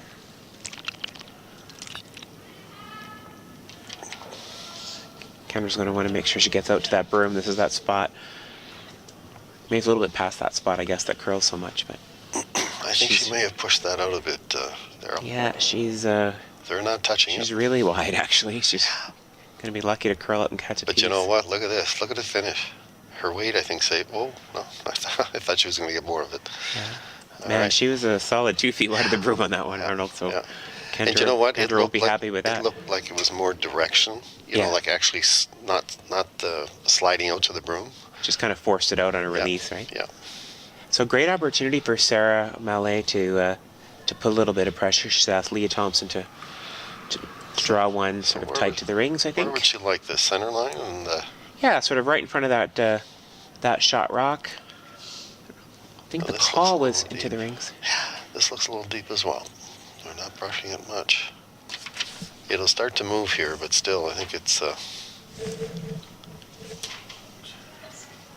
yeah, it's staying out there. I think she wanted it sort of top 8, top 12, a little bit heavy. So missed opportunity. That's what that's been the challenge, right? There was an opportunity to really force a guard and really force Robichaud to make some shots. Now we've got an open takeout situation where she probably get 2 out easily. Leah's had a bit of a struggle. In fairness to her, I think that's probably one of her first draws of the game. She's mostly been playing hits.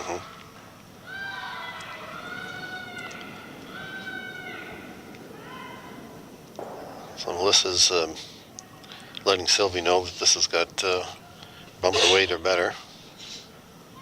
Line it up to try to catch the double here, I think. Wow, triple. She got all of them. Is that the other one out? I guess not. No, the other one has stayed as a biter back behind, but good throw by Nicole. Yeah. You wanted to get rid of at least 2, which she did. Yeah.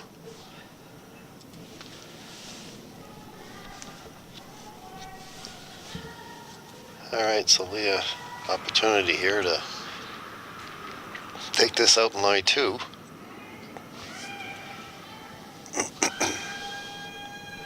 They jumped on this, and they're on and off it, and that's usually a good sign. And she's made a nice rock shot by Leah. Yeah, and didn't move her other one. So Mallais line 2 here. They finally got that magic formula for Leah. She struggled on that out turn a bit. Yeah. Sylvie's asking Nicole just to hit and roll in front of the other rock at the back of the 12-foot. This looks a little heavy too, although it should finish once it gets to that center line. It just kind of tracks down that center line for a bit when you throw it, and then it just moves in. Just missing another lucky double, I think. They probably could have swept that, Daryl. Now, as you say, once it was tracking, they probably would have got the deuce. The double, I mean. So for Sarah Mallais, she's gonna try to split the rings and lie 2. Or no, I guess she's drawing into the center. Yeah, she certainly doesn't need it deep, right? 12-foot, even top 8 would be adequate. She's down to third rocks here. Carol Whitaker's throwing her first rock. So the game plan at this point would be just to continue to lie 2 for the entire end. Right. Have Sylvie looking at 2 on her last one, force her to 1, and it would give Team Mallais a hammer heading back into the 8th, which is exactly what you want on a close game. That finishes now with 4-foot. Above the tee line, so forces Sylvie to go after it. And we're all tied up in the a nice 7 after 6, 3-3. And that's Crook and Armstrong. Crook, yeah. And Camo has a 4-3 lead over Tatlock here in the 7th end. And we're all tied up in our feature game here, 4-4. So Melissa's rocks following that same path as Nicole's. We're just kind of tracks for a bit, and then it moves. She's got that nice control weight. Nice weight. Yep. So Carol Whitaker Just has to be mindful of that blue rock at the back of the 12-foot, sort of just behind Sarah Mallais. She doesn't want to jam it. She wants to hit about 3/4 of that yellow one and roll over and lie to and keep the pressure on Sylvie. Sarah had her arm over her shoulder on that, indicating what, board weight or? Must be. Yeah. So they're just. She's got nice weight here. Just waiting for it to finish, and here it goes. Nicely done. Sticks around for number 2. Good shot by Sarah Whitaker. Carol. Carol. Yeah, I don't know who that Sarah Whitaker is. I just made that up. Carol Mallais and Sarah Whitaker. No, that's good. So this is, kind of the opposite of what we talked about in the last end, Arnold. So Sylvie sees there's not a great chance for a double here. Looks like she's going to be forced to one. So she's going to try to turn the pressure around and freeze to one of those rocks in the back of the 12-foot, asking Melissa Adams just to draw one in there and try to turn this end in her favor and try to see if she can't generate a deuce. They're on and off this one. It looks like it's coming up very nicely, Daryl. It's should start to move. Sweepers are kind of backing off it, so they think it's a little heavy, I think. Wow. Not by a lot. Weight was not too bad for that freeze, actually. Just didn't curl enough. No, and she is shot, so. So by making the freeze, just continue. If she makes the freeze, it kind of gives you 2 opportunities there. If you make a perfect freeze, you can score your deuce by a jam. The other thing would be is if you make a perfect freeze and Sarah tries to blast the 2 of them out, probably would lose her shooter. You can get back to hitting the other rock and generate a blank out of this end. So a good move on Sylvie to try to turn the momentum in the end around. Sarah also has an option here, though, Dale, right? She could freeze to that yellow. She could, but with she's up 1. She doesn't have the hammer. If you try to freeze and you happen to miss it, you would hate to give Sylvie a chance to score a deuce on you here. You have a good force going on. Yep. She doesn't need to stay as long as she needs to remove that yellow and leave a couple of her blues in play. Nice weight here, good I'd movement. be sweeping this to get it to roll a little bit to the left, though. You don't want to leave any kind of pocket. Which she did. All right, so Sarah Mallais lying 3 with the first of Sylvie's rocks to come in the 7th end here. So I think if you're Sylvie, you're just going to play a freeze again, but probably to that back one. Looks like that's what they're going to do. So once you freeze as close to the nose of it actually as she can, there's no sort of jam on any of the other rocks, so she wants to pretty much get right to the nose of it and force Sarah to try to blast it out or make a freeze herself. And as long as you do that, you give yourself an opportunity at least to try to score a deuce. And for Sylvie, it's low risk. All the rocks are in the back of the 12 foot, so if the end goes poorly, she can just draw into the button and score a 1, right? Yeah, there's really no temptation to go and make a double takeout on those middle rocks, I don't think. Eh? And Sylvie's had pretty good draw weight this game, so as she typically does, I'd say that's something Sylvie's known for around New Brunswick, is her ability to make some clutch draws. Leave it to the sweepers, and she's got the whole house to play with, so. It's kind of off and on it early, telling Melissa the weight looks pretty good. And this is where it should start to move. As you say, they'd want to get it towards the center line, and nice weight, well brushed. So just a little bit of an overcurl. They could have been on it a little bit more, I think, to try to bring it right to that back one. So for Sarah, she just wants to pick that out and force Sylvie to draw for her 1. The interesting part here, Daryl, is you could jam.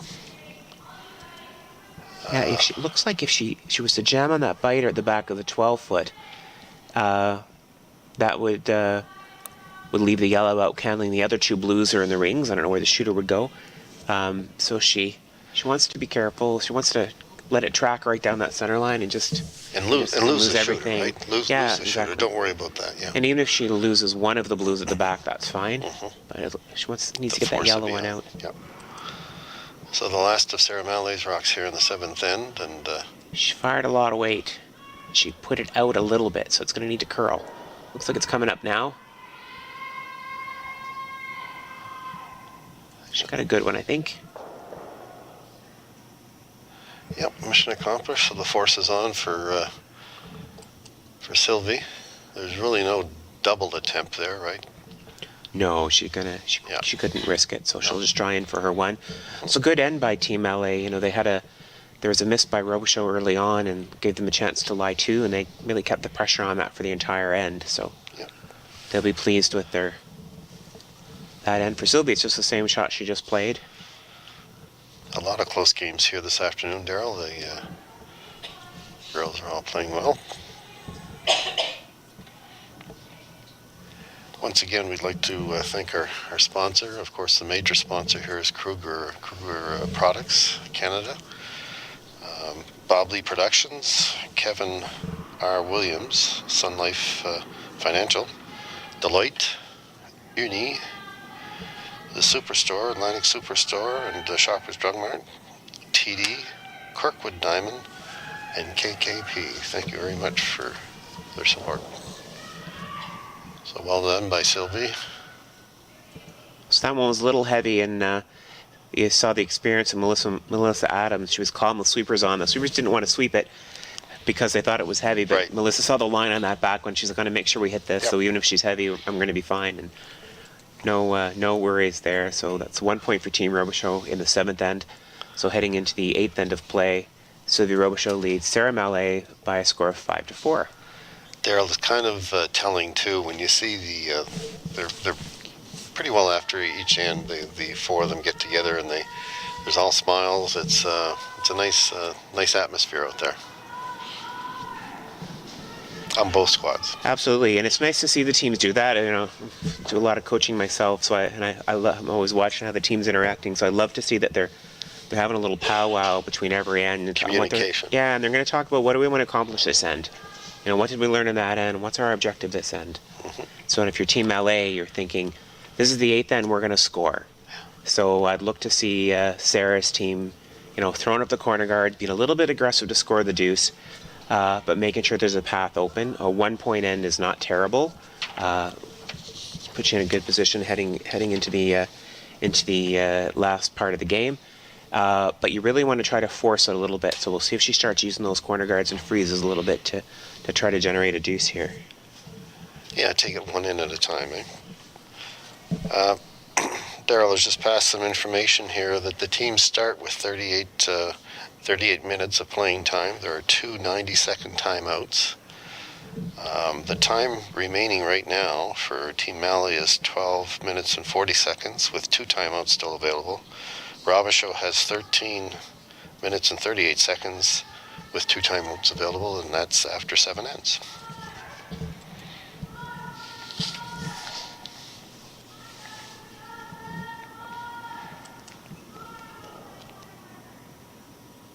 And there was a blank end and sheet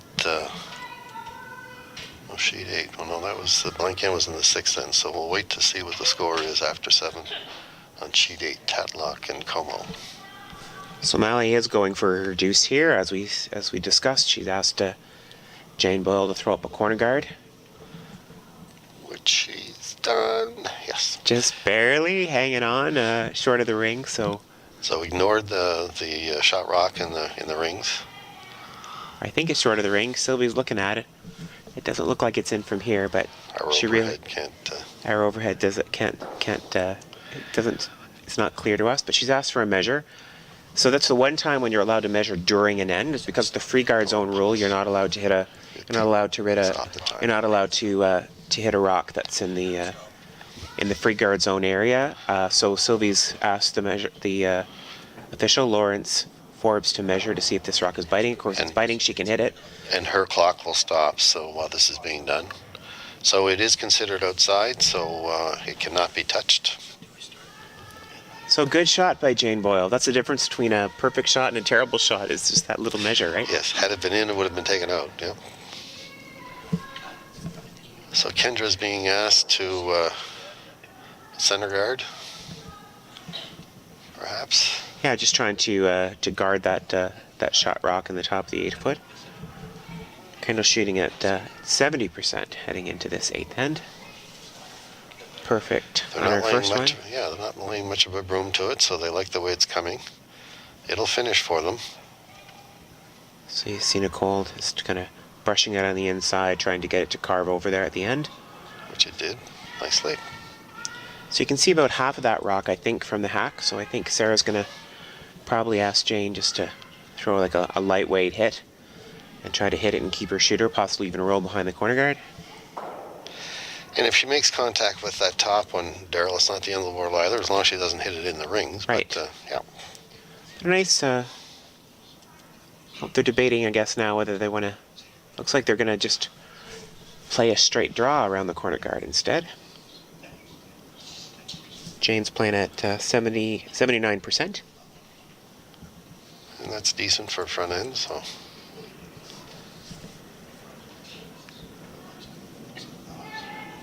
She certainly hit the stick. Now they're just keeping it clean here. It'll start to move. Here we go now. It's got a lot of curling to do if she's going to be buried, so the Supers want to think about taking that nice and deep to see if they can't get some curl on it. She's buried a little piece of it, but I think Nicole Bishop can see probably 7/8 of that stone. So maybe just the weight was fine. Weight was good. Could have had a little bit less ice. Yeah. I'm a little bit surprised that Sarah didn't try to tap back that rock that's exposed. I think that would have played a little sort of a heavy draw to try to tap that back. So again, they're not putting a brush to this as yet. It needs to get off that center line. Here it comes now. A little wide and a little bit more weight, I think, than she wanted. Yep. Weight, I think, was the determining factor there. Now you'd think that Sarah would want to play that. I think so. Yeah. Or she's debating whether she wants to put another one around again. Her third, Carol Whitaker, is indicating at the other end she wants to put another one around again, and Sarah's cool with that. So Yep. she's going to ask Leah Thompson to. And that's about the same ice she had given Jane, so. Yeah, we saw Leah's outturns have been running a little bit straight, so she let this one go nicely on the stick. Now, of course, they don't want to set Nicole up for a double, but that's taking its good old time coming across. Yeah, they're making a decision here to try to sweep it past that Sure. one. Yeah, she's not light. Yeah. Not a bad shot, actually. You know, it's not shot rock, and but it's buried, so it's a potential counter for them. So, though not ideal, it's not a bad shot by Leah.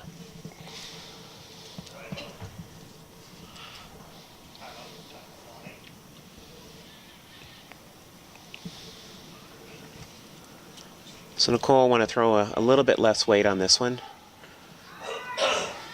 She may have started this one, actually, Arnold. So she's getting the opposite result. This one's curling, and I think she's going to wreck on the guard. Well, and maybe come back on hers. Wow. I think for Nicole, she was probably thinking about how wide that last one was and kind of overthought it. Self-correct, eh? Yeah. And yeah. She put a little bit less weight, a little bit less ice, and a little bit of a start equals not a great result. So now that shot rock is a little more exposed because, of course, it was Nicole's rock that came and hit the shot rock out. So a chance for Leah Thompson to play this little intern tap. I think she's asked her about a control weight.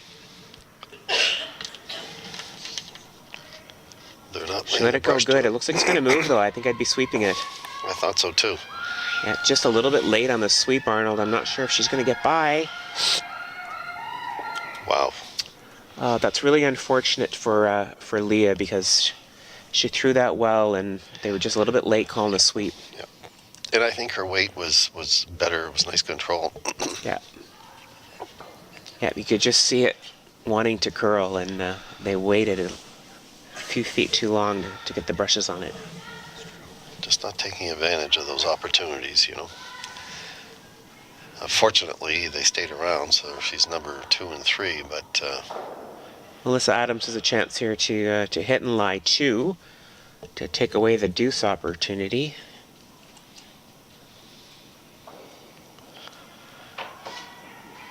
that looked a little tight from my view playing 2, although they're holding it well. And she has nice weight. Yep. She may actually get a double here, Arnold. No, not quite, but a fantastic roll. Yep. Well, now Carol will be asked to certainly remove those 2, and so still not a bad opportunity here for Mallais. If Carol can hit about 3/4 of this, she makes a double. yep, and gets the roll. And she'll lie 2 with And 3 rocks to come. So even if she jammed and she got her roll, it wouldn't be a terrible shot either. that's right. So you want to get one of those rocks off the forefoot and keep your shooter in play. Shoot this one well. Going to start to move now. Yeah, she got the roll the other way. Very nicely done. Double takeout to lie 2 for Team Mallais.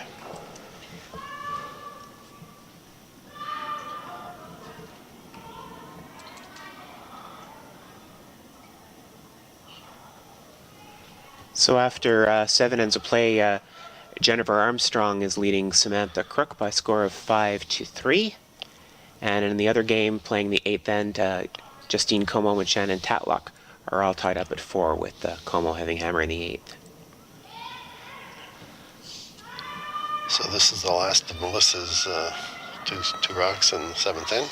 She got this one moving a little bit, Arnold. It's really curling a lot. And that'll roll out. Okay. So great opportunity here for Sarah Mallais to ask Carol Whitaker to draw around that corner guard and lie 2.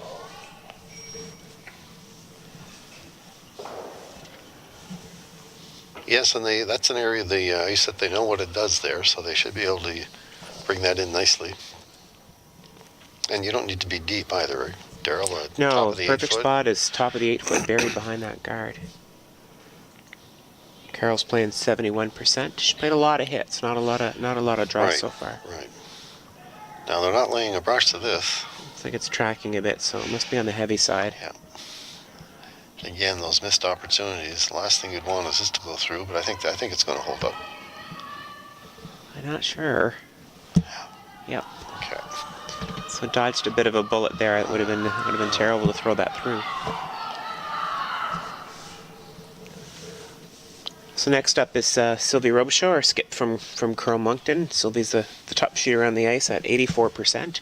She's really had a solid game, but she hasn't had a lot of pressure shots, Arnold. She's hasn't had to make anything too difficult other than open hits and open draws, and she's made no mistake on those.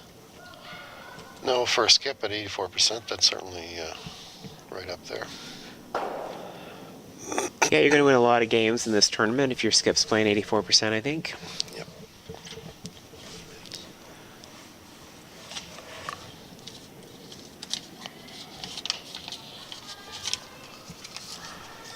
Okay, so this is the first of Sylvie's 2 stones here in the 7th end. It's just trying to hit it on the nose, or even a little bit of a roll. It's staying on that side of the center line. Should start to move right about now. I think that weight is up a little bit, but she'll stick around. Much a nose hit, I think. Yep. There you go. Now opportunity Mallais to hit, and does she want to roll to the open or roll to the bury? I think she wouldn't mind. Shouldn't mind even a nose hit, Arnold, or a bit of a roll to the right-hand side. And a bit of a roll to the right-hand side, I think, would be nice. You want to show Sylvie a bit of a piece of that one. If you bury it completely, if you hit and roll completely behind the corner guard, you might have Sylvie play the freeze, which is kind of what you don't want, right? Takes away your deuce. Takes away your deuce. A bit of a roll to the right-hand side, so she can see a piece of it, and it's far enough away that the double's not easy.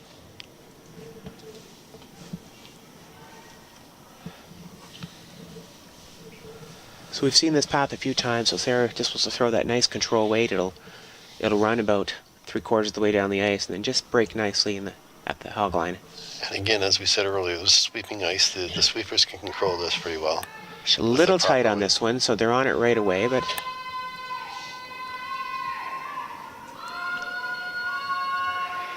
they swept it pretty well all the way, and she got a roll. good roll actually. Good roll actually. There's no double there. Sylvie can't sort of make that freeze to be buried, so she's going to have to try to hit this one and try to roll behind the guard herself. And we haven't played too much coming down this way. There have been some draws, but not too many takeouts, so we'll see how this reacts.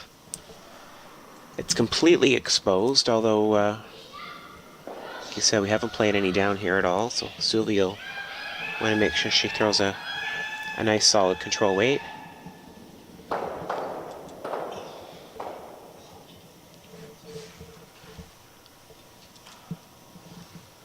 All right, so the last of Sylvie Robichaud's rocks here in the 8th end. Sarah Mallais has a hammer, so the objective here is to take the shot rock out and stay in play, right? Oh, she's a little tight on that one, Arnold, so sweepers seem to be able to hold it out. Yep. It's that part of the ice where, yep. Nice nose hit. Yep.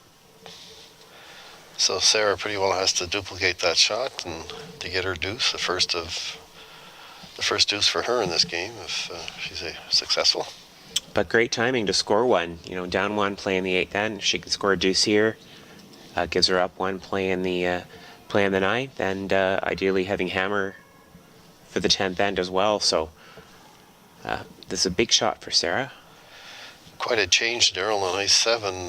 Crook took 3 to move ahead Armstrong 6-5. They're now playing the 9th end.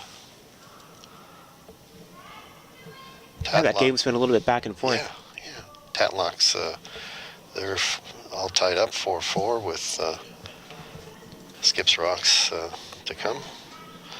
Now they stayed off of this. She threw it a little in-out? Yes, yep. So I'm not sure.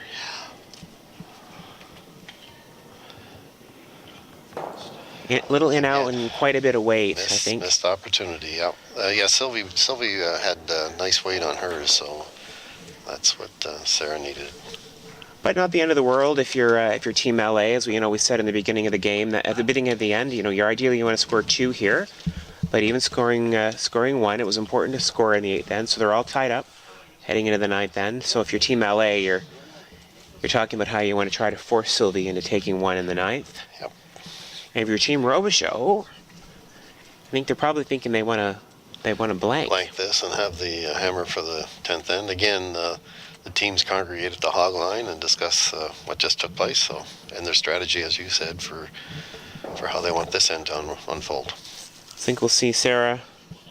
I would expect to see Sarah ask Jane Boyle to throw a tight center guard to try to force a little bit of rocks in play in this 9th end. Certainly not put it in the rings, right? Definitely not, because that's exactly what Sylvie's hoping for. If they put it in the ring, she can just hit out the rest of the end and blank it and keep hammer for the 10th.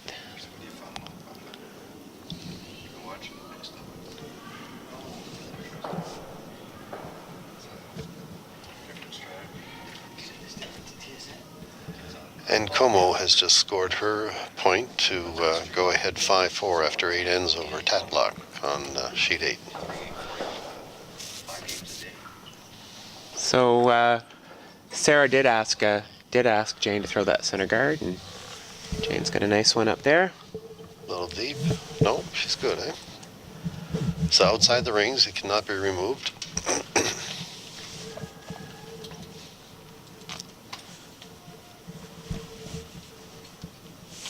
So a lot of the provincial ladies championships are happening this weekend, Arnold. I know I was checking online, and you've got quite a few provinces, about probably half of them, I think, and provinces and territories are having their championships this weekend. I think the rest of them will be finishing up next weekend.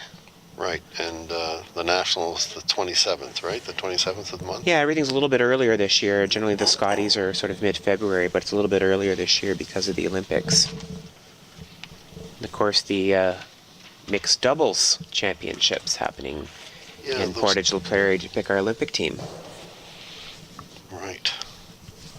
Now, I wonder, how do they determine who goes, is that an open, or do you? So the mixed doubles, this national championship, the Olympic trials qualifier, was teams were determined, I believe, by a series of a point system. There was a bit of a mixed doubles tour, I guess you could call it, and teams accumulated team ranking points, and based on those, teams were invited to play. A number of teams had to switch up their just with their partner because all of Team Right. Homan, for example, was planning on playing in it, and of course, having won the ladies' Olympic trials berth, they weren't able to participate in the mixed doubles because the Canadian Curling Canada has indicated that you can't play in both. Right. So as well as Team Cooey. Cooey's on the men's side. A couple of them on the men's side were playing. So for example, Jennifer Jones and her partner Brent Lang were supposed to play, and Brent's going to the Olympics already. So Jennifer had to get a new partner, and she got Mark Nichols. Mark Nichols, okay, and I think Gushu's playing with someone. Yeah, all of the Gushu team is in it. In fact, Jeff Walker and Brett Gallant are each playing with their girlfriends, and last time I checked, they were both undefeated. Oh, well. And then Gushu was playing with Val Sweeting, I believe. And this is a first, right, for the mixed doubles? This is a first Olympics, for the mixed doubles in the Olympics, yeah. I still can't quite get used to it, watching people jump up and sweep in their own rocks. And the stones are preset, right, every end? stones are preset, and they a couple of them. They only throw. Yeah, there's one in the rings and one guard, and then the two players throw 5 rocks. So pretty open end. Nice shot by Leah there to stay in the rings and to, she rolled out there. Then Sylvie'd have a chance to take out that center guard. And Sylvie's looking for a takeout here. This is another area of the ice that we really haven't played a whole lot all game. We're in the 9th end, and I don't remember a rock being taken out here. Important for Nicole Arsenault-Bishop to hit and stick here. Hit and rolls out gives Sarah a chance to come around that center guard and put the pressure on. It's going to have to curl a lot if she's going to catch a piece, let alone stay. Now that tracked a little bit too, with just that little extra weight. We've seen a couple track down that down that spot, right? If you throw a little bit heavy weight, so chance for Leah Thompson to make it come around here and put a little bit of pressure on Sylvie. At least force them to one. Right. This is a key shot. Leah's been a little bit heavy on a couple of her draws, so she'll want to try to keep this one in front of the tee line. They jumped on this right out of her hand, but they're on and off it, so. But does she want to bury it? Even if it stops short, it's not terrible. It's important to keep it in front of the tee line. Yep. She got great weight. Just a biter. They weren't able to sweep it on because it was kind of tracking out there again. This thing with Leah's out turn not curling as much. They could have swept it a little bit, I think, from the hog line in and get some finish and bury a little bit of that.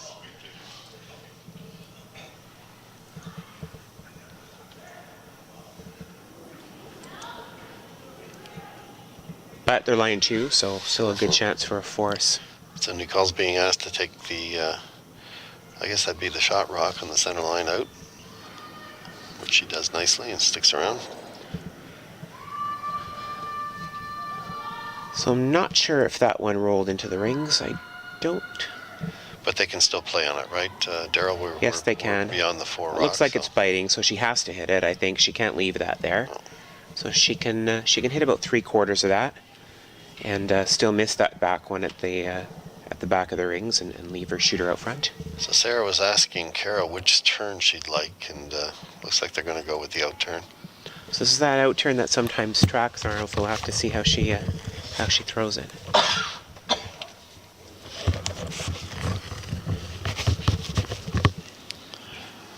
They're not laying a brush to it yet, so. Well, it looks like it's got just nice control weight.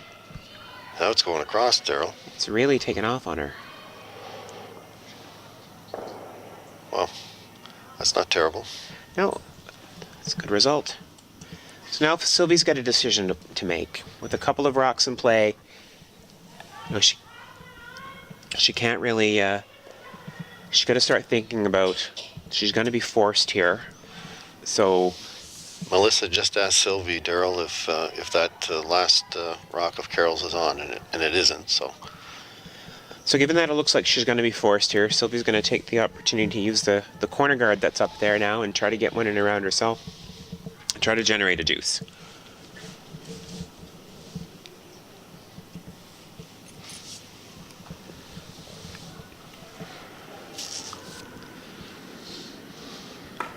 Kendra and Nicole aren't laying a brush to it, so it should finish here, though. It should finish. This spot has a little bit less curl, so it's all finish at the end. Maybe just a tad heavy, right? She back at the 12 foot, but Yep. she outcounts that one, that biter. Carol Whitaker can see about 3/4 of that rock. Daryl, do you tap this or do you sit on top of it? I mean, I think I'd want to tap it out, Arnold. Yeah, you're right. You could just make a draw around and just straight draw or follow her down. Yeah, but given that you're really trying to force, you could play like a bit of a tap, kind of roll to the center, Yep. and see what Sylvie does. Of course, Sylvie, if she's smart, she's going to ignore it and try to draw around again anyway. But given you're trying to hold her, stop her from scoring a deuce, you want to keep an eye on this one. Looks like Carol's got nice weight. I was surprised that with that weight that they didn't jump sooner, but no, they knew what they were doing. She's got a little backline weight, I think. It's going to tap it out. Very nicely done. Yeah. She must have heard you. So All for right. Sylvie, yeah, exactly. She's just going to ignore that. And yeah, she's second guessing. I think the right call here is just to ignore that one and make a straight draw around the corner guard. Right. Which she almost made. She was just maybe a foot or two heavy. But it looks like they're calling the freeze, Right. which is essentially the same shot she just made. So Which allows Sarah to come down and freeze as well, because it is going to be behind the tee line, right? So, that's right. Yeah. Or pick it out if she's not perfect. So. But Sophie's going all in here to try to get her deuce at this point. And for Sarah, that's a good thing. So it gives her more opportunities to try and force, I think.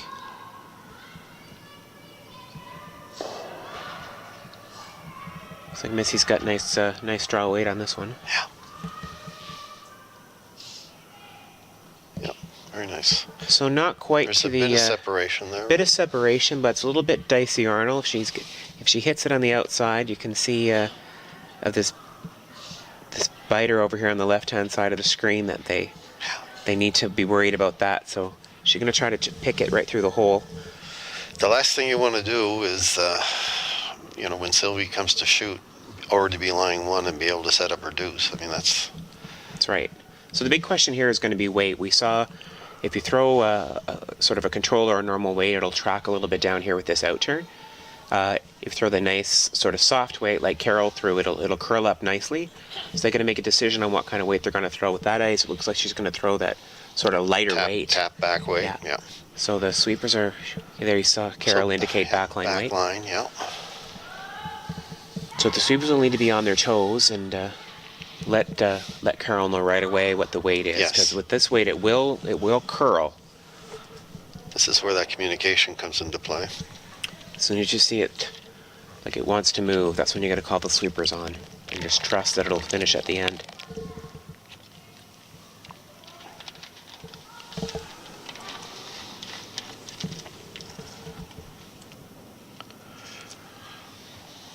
She's pretty close to the stick, Arnold. Sweepers are on it right away now. That seems to be moving on her, though, Daryl. Yeah, they're going to have to work hard to hold it from a jam. Might make contact, but I think I would have been tempted to throw tighten up the ice and throw some weight and just pick it. And even if you jam, there's a good chance you'd make it double and bounce it off. Right. It's a much harder shot to play with less weight. So for Sylvie now, she sees all of that. Big opportunity here for Sylvie. If she throws a backline weight, hits about 3/4 of that shot rock, she can actually roll behind the guard and set herself up for a 3-ender. Even if she jams on another back rock, I think it still wouldn't be. Is it still on the rings? The one at the very back of the center, I don't think it's No. in the rings, it's in play, but from her overhead, it looks like it's not biting. But it's, a nice shot here can set Sylvie up for 3, which would be huge. Crazy how one shot makes a turn, eh? Yeah, full credit to Sylvie for recognizing there a couple of shots ago that this end wasn't going her way in terms of a blank, and she put the pressure on and went for her multiple. When you go for a deuce, sometimes it can set you up nicely. Of course, she has to make this one first. It's a tricky spot. It's all weight here. She was wavering a little bit in the heck, and that seems to be moving on her, Daryl. But yeah, she's got that nice easy weight. It's moving a lot though. She's really close to that guard. yeah. No. Wow. Shooter's gonna stay. Sarah's trying to get it out. Boy, that was a nice weight. It wasn't.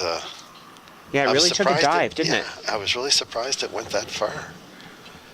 Well, It's no chance for Sarah to take this opportunity and put some pressure on. And, her goal this end was to force. If she can put another one in there, she's going to force Sylvie to draw to the button for her. so single. Sarah's going to get to the 4-foot would be the objective. Well, you saw it. Now they're questioning, do you go and take the yellow one out? I think there's a huge opportunity to put some pressure on. You could take the yellow out for sure. It's not a gimme. I like trying to draw. Even if you draw one right on the center line, Arnold, biting the 4-foot, Yep. you don't have to be buried. Then, where does Sylvie even go to get her one? She's looking at a very wide draw or a hit and roll. So the defensive center part of line- me likes this takeout. It's not that bad, but Yeah. but yeah, center line just biting the top of the 4-foot or even full 4, so that you can't nose hit and be shot. I think they're going for it, though. It looks like they're going for the hit. I think the front end they had something to say about that. looked down and thought, no, let's get rid of that one. If it's not there, it can't count. And fair enough. The objective is the same. Your objective was to force. And if you hit this one out, you're making her force for one, so mission accomplished. And she doesn't need to stick around with this either, I guess. So when you That's right. that may have gone out a bit too, though. A little bit, but it's got to curl a little bit. I think she's going to be fine, though. Well, it's finishing 4, yeah. Kind of to their point, though, Arnold. Did she just? Yeah, the blank is on now. The blank is on. It's a Unless really. did that jam? I don't think so. It looks like neither one of those two at the back are in the rings, at least from my vantage point. That's the second time that Sarah's just upped that weight a little bit, hey? Yeah, and it just really tracked there, kind Yeah. of put it out a little Yeah. bit. I was going to say, with the shot that I wanted to play, the Top 4-foot. top 4-foot shot, you might steal, and maybe the conversation is, well, do we actually want to steal? You steal one, you lose the hammer, and it's that whole up one without scenario. So you make a hit and stick, or hit and not take your other one out at least. Right. Then the force is on. But it looks like Sylvie's got a shot at a blank. With those catchers back there, Daryl, it's you got to be pretty precise with that. Yeah, she's just looking at all the jam possibilities. Exactly. Yeah. There's 3 of them there. So, and especially if she wants to roll out, right? But if she throws that out turn that we've played, she can jam it there. The internal, or you can pick it out there. And the timeout's being called. So some more discussion to take place here. So Sylvie's wants to talk to her coach, Ellery Robichaud, to talk about how do we want to do this.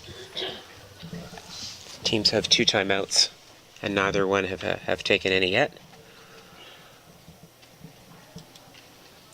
It was interesting how much they were looking, and they're still looking at that back rock.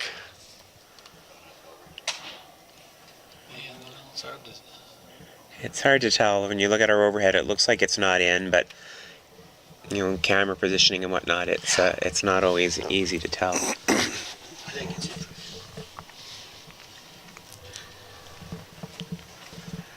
Yeah, from our view plane, of course, we can't. Even Ellery's having a look at that as well.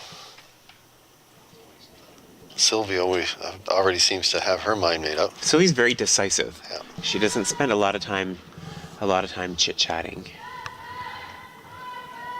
So we're in the 10th end on ice 7. Crook over Armstrong, 6-5, with Skip's rocks coming.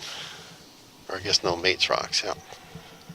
The hard part about these shots, Arnold, and you saw them spend so much time looking at how you could miss this, right? Like what all those Catchers, yeah. catchers are, and thinking, oh, I don't want to do this and I don't want to do this. You know, for Sylvie, it's important to get in the hack and think about, I'm just going to hit the broom and hit the rock where I want to hit it, because you start thinking about all of those jams, and it makes you do stupid things on your release sometimes. Kind of talk you right into missing it. So the last rock of the 9th end here, being delivered by Sylvia Robichaud, attempting a blank to remain with hammer in the 10th end.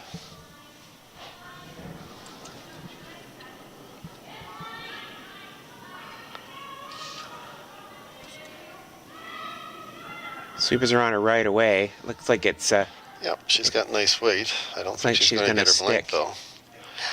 Yep. So Robichaud scores 1 in the 9th end to lead 6-5. So after all of that, mission accomplished for Sarah Mallais.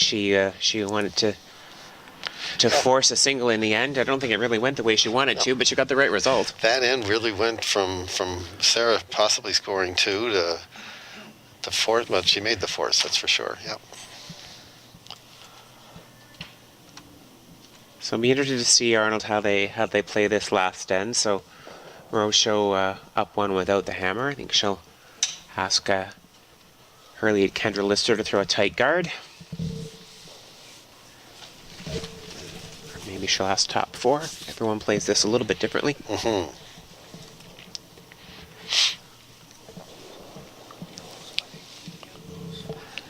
The other, we were talking about volunteers too, and of course we have the Curl New Brunswick's ice technician Chris Tapley here help prepare the ice, as well as the members of Curl Moncton. So he has a nice crew that for the most part are volunteers.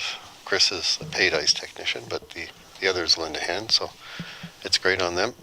They've been here for 2 or 3 days, Arnold, I guess, working on the ice and surfacing the rocks, and Yep. they've done a great job. They actually had 2 floods, so it's very fresh ice. The first flood, I guess, with the really cold temperatures outside, was playing a little bit havoc with them, but we haven't heard any complaints about the ice. No, they've got nice ice. It's a nice speed. The pebbles seems to be holding up, and they got nice consistent curl. You know, no real runs or straight spots or falls or anything too challenging. So it's been consistent. So Jane's being asked to remove the Robichaud rock on the 4-foot. She didn't or is she? No, I guess maybe That's she's a corner asking guard. for a Yeah, corner that's a guard. corner guard. I was gonna say, I hope they're asking. I hope they're asking for a corner guard. Yeah. And Jane's consistently improved her game throughout the first 9 ends, and she's playing 82%. Well, they certainly got that nice and tight there.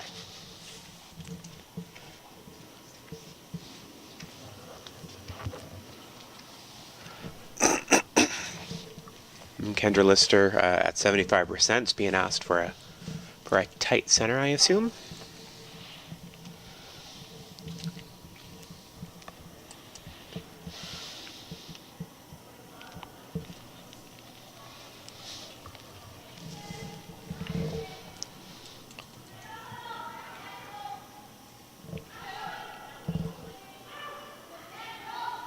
They're really working on this one. You don't want to leave this too long, Arnold, that's for sure.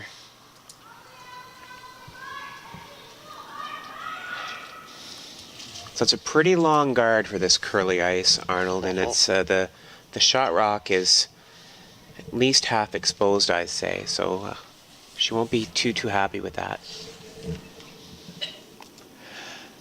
And a nice 8. It looks like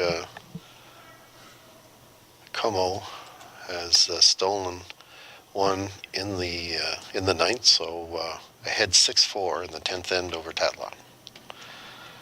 So Sarah's asked Jane Boyle just to come with his out turn and try to tap back that shot rock on the top of the 4-foot. Sweepers are working it really hard. It's pretty tight to that guard. Just ticked it. A little bit of a bing bang boom and kept her shooter. Actually, nice result for Jane. She's kind of half buried behind that rock in the. So nice, actually set up for team Mallais with that rock sitting at the back of the. You think the weight was down on that, Daryl, or was it just? It certainly was on the light side, Arnold, and that's the curly side. So, so at least talking about throwing a guard. Nicole Bishop. Nicole's numbers have dropped a little bit over the last half of that game. She was, in the high 80s earlier on, and she's down around 70% now. So important shot for her here to try to put that tight center guard. I think I might be tempted to play a short little run back, Arnold, and knock and get rid of that blue one, because even though you're sitting good now, if you make this guard, it only takes one or two shots to turn this to turn into a pretty simple deuce for Sarah. So well, we saw that in the last end, right? Yeah. Position change from stone to stone. But Sylvia likes to put the pressure on, so a good guard though. A little bit exposed on this side, but of course the jam is there. So if you're Sarah, do you want to be starting a clean house here? I think I'd be tempted to play a little tap on that yellow one, but she's asking Leah just to remove the guard, which is probably smarter than my call. Just to keep it simple. She doesn't need to panic. She wants to score her deuce here, but she's down one, so she can't let the house get too cluttered. She needs to at least get a chance to score her one. There's that weight again. I think this is going to make contact with the blue at the back of the house. She just kind of tipped it out on a release, and that was a ton of weight. You don't need that again, weight. Communication, as you said earlier, they seem to be struggling with what the shot is intended to be. Perhaps a little more discussion on what kind of weight you want. Yeah, there really seems to be a disconnect between, I think, what Sarah's expecting and what she's getting from Leah, especially. Yeah. However, it's a two-way street. If Leah is not comfortable with some aspect of it, then communicate that. Yeah, that's what I mean. They need to have a conversation around, okay, how are we going to make some shots here? There's kind of sort of three things going wrong, and one of them needs to change, and they just need to figure out what that is. A little less ice or a little less weight, and they'll be fine because she's close. So you see, this one's over curling a bit. It's a good guard, but the rock's still half exposed. I think Sarah's gonna go up and try to remove the center. Yeah, keep that open for her last rock. The last thing, at a minimum, she wants to score her one. I mean, obviously, it'd be great to score two, but you need to tie the game. So she's got a lot less ice on this one for Leah. And I think she mission accomplished here. Nice rebound for Leah and double peel. You know what? I think that was a little less weight too. Perhaps it was. Yeah. No, I think you're right. Yeah. It was nice solid weight, but that first one was it was really bucking down there.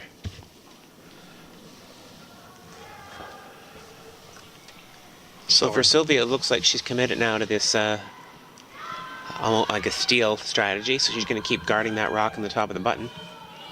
Asking Melissa Adams to throw a tight guard. So all their games are close, Arnold, in the 10th end. I was seeing that, looking at the other 6-5 Crook over Armstrong, and they're down to skip the final skips rock here for Armstrong.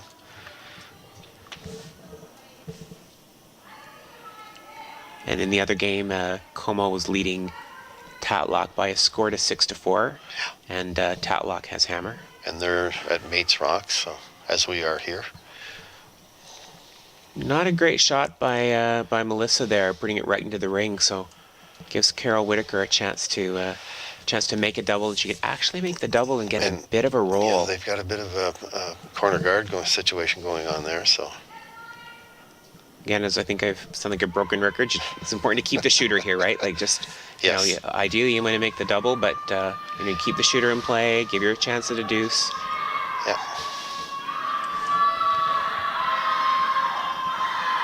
You can hear the screaming there as we're all in the 10th end, and teams are getting excited. Jennifer Armstrong screaming and Shannon Tatlock screaming. Wow. Nicely done. Nicely done. Jennifer Armstrong got a little bit fortunate. She was trying to tap a tap for the tie over there. She rocked on a corner guard, but her shooter spun in, and she still got one. But great shot by. So they're heading into an extra end. So they're all tied at 6, heading into an extra end. Okay. But great shot by Carol Whitaker. That hit and roll. So we. She had nice weight on it. So. Sylvie's going to do the. Ask Melissa. She play a little corner freeze. Well, yes, or even come. I thought maybe even come behind it, but we'll see. They're not laying a brush to it, but this should finish nicely as it gets across that 4-foot line. Might be a tad heavy. I think if I was Sylvia, I would have been tempted to even throw a center guard. A little bit fortunate Play there for the way your that next one. Yeah. Yeah, because at this point you're looking at giving up a deuce. So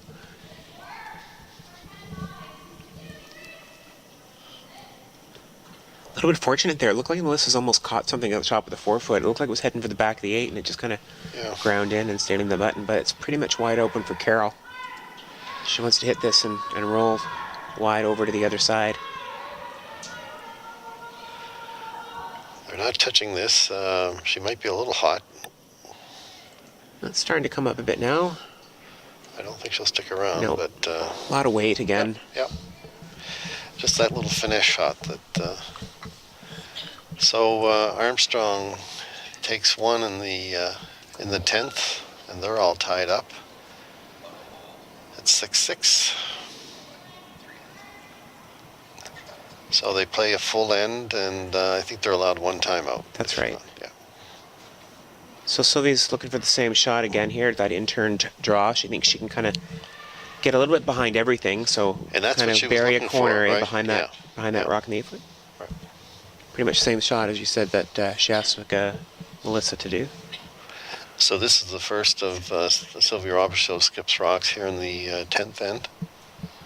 So 16 round robin, and coming into this game, Robichaud won her first game, and Mallais lost her first game. So Robichaud with a win could go to 2-0, and Mallais could even her record. So it's a short round robin, so every game matters. For sure. And just a reminder on that the next draw, the third draw of this five-game round robin will take place at 7 o'clock tonight. Mallais playing Tatlock, Robichaud playing Crook, and Armstrong playing Como. This one looks like it's pretty light, I think, Arnold. The sweepers are on it right away. It crawled right out of her hand. Wow. And hitting that, there's that center guard that you were talking about. Yeah, so not a bad miss. Yeah, I actually almost like that call. Sarah's got a... Maybe Sylvie was thinking of that to err on the side of being light, perhaps. I don't know. I think I would have preferred that call actually on a Melissa's shot, because it gives you something. You know? A Melissa shot, yes. Yeah. Now, Daryl, there's a real issue here. The girls, I would think, don't want this coming in very deep. Well, I think if you're Sarah, you've got to suck it right in there. You got to put this right in around top 4. You want to go? Yeah, top 4. Because if you stop too far up, if you stop 8 foot, 12 foot, they can come around everything. So you want to put it really top 4, and don't give Sylvia a shot to try to. You almost got to try to win it on this one. So this is the first of Sarah Mallais' skips rocks here in the 10th end. Down 1 with hammer. She wants just a nice draw. What she doesn't want to do, Arnold, is put it behind the tee line. That would really let Sylvia off the hook. She's out there pretty far. Yeah, they're not touching it.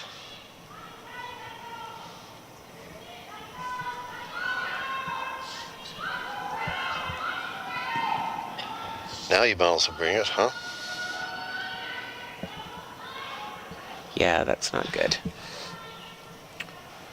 That's unfortunate for Sarah. That was a huge opportunity. So a nice shot here by Sylvie. She can really steal this end away.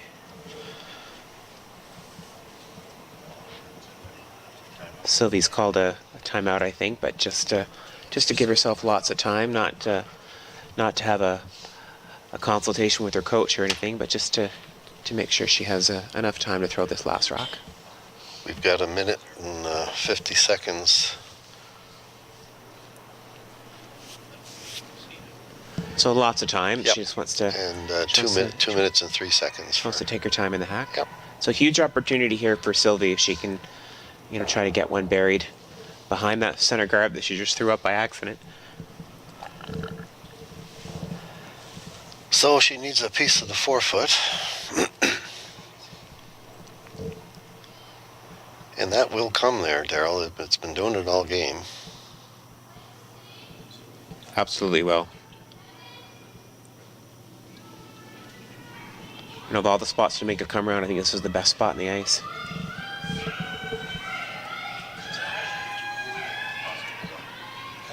This looks a little...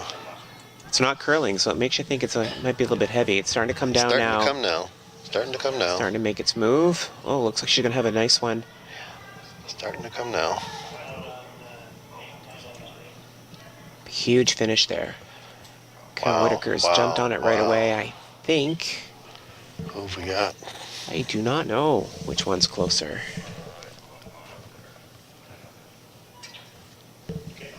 Is that the overhead?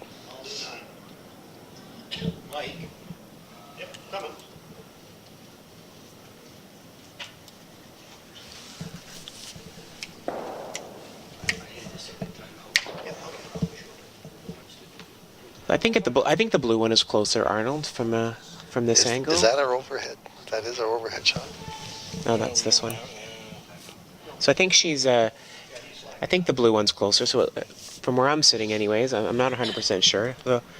So Sarah's gonna draw one in there for the tie or the win, depending on which one's closer. The girls are on this a bit. They're on and off it.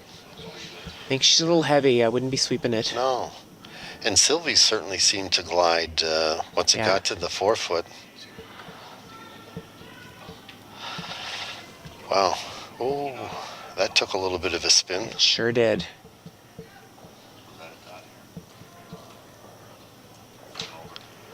So it looks like that's a win. She finally got her deuce of the game, and good time to get it. Yeah, 7-6 in the 10th end.